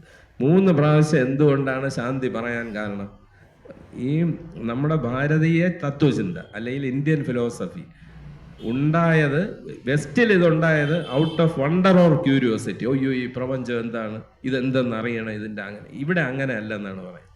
ഇവിടെ നമ്മുടെ പ്രശ്നങ്ങളെ പരിഹരിക്കാനാണ്. 3 താപങ്ങൾ, അതായത് ദുഃഖങ്ങളുണ്ട്. ആധ്യാത്മികം, ആദി ഭൗതികം, ആദി ദൈവികം. ആധ്യാത്മികം എന്ന് പറയുന്നത് നമ്മുടെ ശരീരത്തെ സംബന്ധിച്ച രോഗം, വൃദ്ധിക്ഷയങ്ങൾ, മരണം, ഇതൊക്കെയാണ്. ആദി ഭൗതിക ദുഃഖങ്ങളെന്ന് പറയുന്നത് ചുറ്റുപാടുകളിൽ നിന്ന്, പ്രകൃതി ദുരന്തം, നമ്മുടെ കൂടെ ഉള്ളവരിൽ നിന്ന് ഉണ്ടാകുന്ന ഉപദ്രവങ്ങൾ, പക്ഷി മൃഗാദികളിൽ നിന്ന്, വൃക്ഷങ്ങളിൽ നിന്ന്, പ്രകൃതിയിൽ നിന്ന്, നാച്ചുറൽ കലാമിറ്റി, ഇതൊക്കെയാണ് ആദി ഭൗതികമായ ദുഃഖങ്ങൾ. ആദി ദൈവികം എന്ന് പറയുന്നത് ഏതൊരു മനുഷ്യനും അല്ലെ ഏതൊരു ജീവിക്കും യാദർച്ഛികമായി നിലച്ചിരിക്കാതെ വന്നു ചേരുന്ന ദുഃഖങ്ങളാണ്. അപ്പം ഇത് നമ്മൾ പ്രായോഗികമാക്കിയാൽ ഈ 3 ദുഃഖങ്ങളും ശമിക്കട്ടെ. അതുകൊണ്ടാണ് ഓം ശാന്തി ശാന്തി ശാന്തി എന്ന് 3 പ്രാവശ്യം. ആധ്യാത്മിക ദുഃഖവും ആദി ഭൗതിക ദുഃഖവും ആദി ദൈവിക ദുഃഖവും ശമിക്കട്ടെ. അപ്പം ഇത് മനസ്സിലാക്കി, ഇത് ഉള്ളിൽ ഉറപ്പിച്ചുകൊണ്ട്, ഇത് ദിവസവും ഈ ശാന്തി മന്ത്രം പറഞ്ഞാൽ മാത്രം മതി, ഉള്ളിൽ പറഞ്ഞാൽ മതി. എൻ്റെ ഗുരുനാഥൻ ബാലകൃഷ്ണൻ നായർ സാറ് പറയും, ഇത് ആരോടും പറയണ്ട, രഹസ്യമായിട്ട് ഉള്ളിൽ പ്രാക്ടീസ് ചെയ്യുക, സർവം ബ്രഹ്മമയ. ഇതിന് 5 പൈസയുടെ ചെലവില്ല, നിങ്ങളിത് ആരോടും പറയുകയും വേണ്ട. അല്ലാതെ ഇതിന് ആ പൂജ ചെയ്യണം, ഈ പൂജ ചെയ്യണം, അത് അങ്ങനെ ഒന്നും ഇത് ഇത്ര രൂപ ചെലവാക്കണം, നിങ്ങളുടെ പ്രശ്നം ഇതാണ്. പ്രശ്നങ്ങളൊക്കെ അവസാനിക്കണമെങ്കിൽ ഈ ഒരു ഒറ്റ മാർഗമേ ഉള്ളൂ. മറ്റതൊക്കെ തൽക്കാലത്തേക്ക് അവസാനിക്കും, വേറൊരു പ്രശ്നം അവിടെ ആരംഭിക്കും. ജോലിയില്ല, പഠിച്ച് ജോലി കിട്ടിയപ്പോൾ അത് ജമ്മു കാശ്മീരിലാണ്. അപ്പോൾ ജോലി കിട്ടിയോ, പ്രശ്നം പരിഹരിച്ചു, പക്ഷെ മറ്റൊരു പ്രശ്നം ആരംഭിച്ചു. ഇതാണ് ജീവിതം. ഇതിനെ ഒന്നായിട്ട് നമുക്ക് അവസാനിപ്പിക്കണം. അതിനാണ് ഈ വേദാന്ത വിദ്യ, ബ്രഹ്മവിദ്യ അഭ്യസിക്കണം. അപ്പോൾ ഇതാണ് ഈ ഈശാവാസ്യ ഉപനിഷത്തിൻ്റെ സന്ദേശം. അപ്പോൾ ഇതിന് ഇത്രയും പ്രാധാന്യം ഉള്ളത് കൊണ്ടാണ് ശ്രീനാരായണ ഗുരുദേവൻ അത് മലയാളത്തിൽ, പച്ച മലയാളത്തിൽ എഴുതി. ഇതിലെവിടെയെങ്കിലും കടുകട്ടിയായ വാക്ക് ഉണ്ടായിരുന്നു? ഇത്രയും ഗംഭീരമായ സംസ്കൃതത്തിൽ എഴുതിയ ഉപനിഷത്ത് മന്ത്രങ്ങളെ പച്ച മലയാളത്തിൽ നമുക്ക് എഴുതി, കൃപ കൊണ്ട് കാരുണ്യപൂർവ്വം നമുക്ക് തന്ന് സമ്മാനിച്ചിരിക്കുകയാണ്. പക്ഷെ എന്നാലും നമുക്കിതൊന്നും വേണ്ട. നമുക്ക് ഗുരുവിൻ്റെ വിഗ്രഹത്തിൽ പൂജ ചെയ്ത് അതൊക്കെ ചെയ്താലേ നമുക്ക് ഒരു ശാന്തിയുള്ളൂ. അതുകൊണ്ടൊന്നും ആവില്ല. ഈ വിദ്യ അഭ്യസിച്ച് പ്രായോഗികമാക്കണം എന്നാണ് പറയുന്നത്. ഇതിനെ ശ്രവണ മനന നിധിധ്യാസനം. ആദ്യം കേൾക്കുക, കേട്ട് കളഞ്ഞിട്ട് പോകരുത്. ഇത് മനനം ചെയ്ത് നിധിധ്യാസനം ജീവിതത്തിൽ പ്രായോഗികമാക്കണം. ഓരോ പ്രശ്നം വരുമ്പോൾ ഇത് എൻ്റെ ഉള്ളിൽ പ്രശ്നമില്ലാതെ നിൽക്കാൻ കഴിയുന്നുണ്ടോ എന്ന് സ്വയം ടെസ്റ്റ് ചെയ്യണം. ഇതിനാരെയും ആവശ്യമില്ല. ഇതാണ് ഉപനിഷത്ത് വിദ്യ. ഇതാണ് ഈശാവാസ്യ ഉപനിഷത്തിൻ്റെയും ശ്രീനാരായണ ഗുരുദേവൻ്റെയും സന്ദേശം. അപ്പോൾ ഈ ഗുരുദേവൻ നമുക്ക് ഉപദേശിച്ചു തന്ന ഈ ആത്മവിദ്യ നമ്മൾ പഠിച്ച് മനനം ചെയ്ത് നമുക്കെല്ലാവർക്കും തന്നെ ഇത് ജീവിതത്തിൽ പ്രായോഗികമാക്കി ആത്മസുഖം ഈ ജന്മം തന്നെ അനുഭവിക്കുന്നതിന് ശ്രീനാരായണ ഗുരുദേവൻ നമ്മയെല്ലാം അനുഗ്രഹിക്കുമാറാകട്ടെ. ഓം ശാന്തി ശാന്തി ശാന്തി.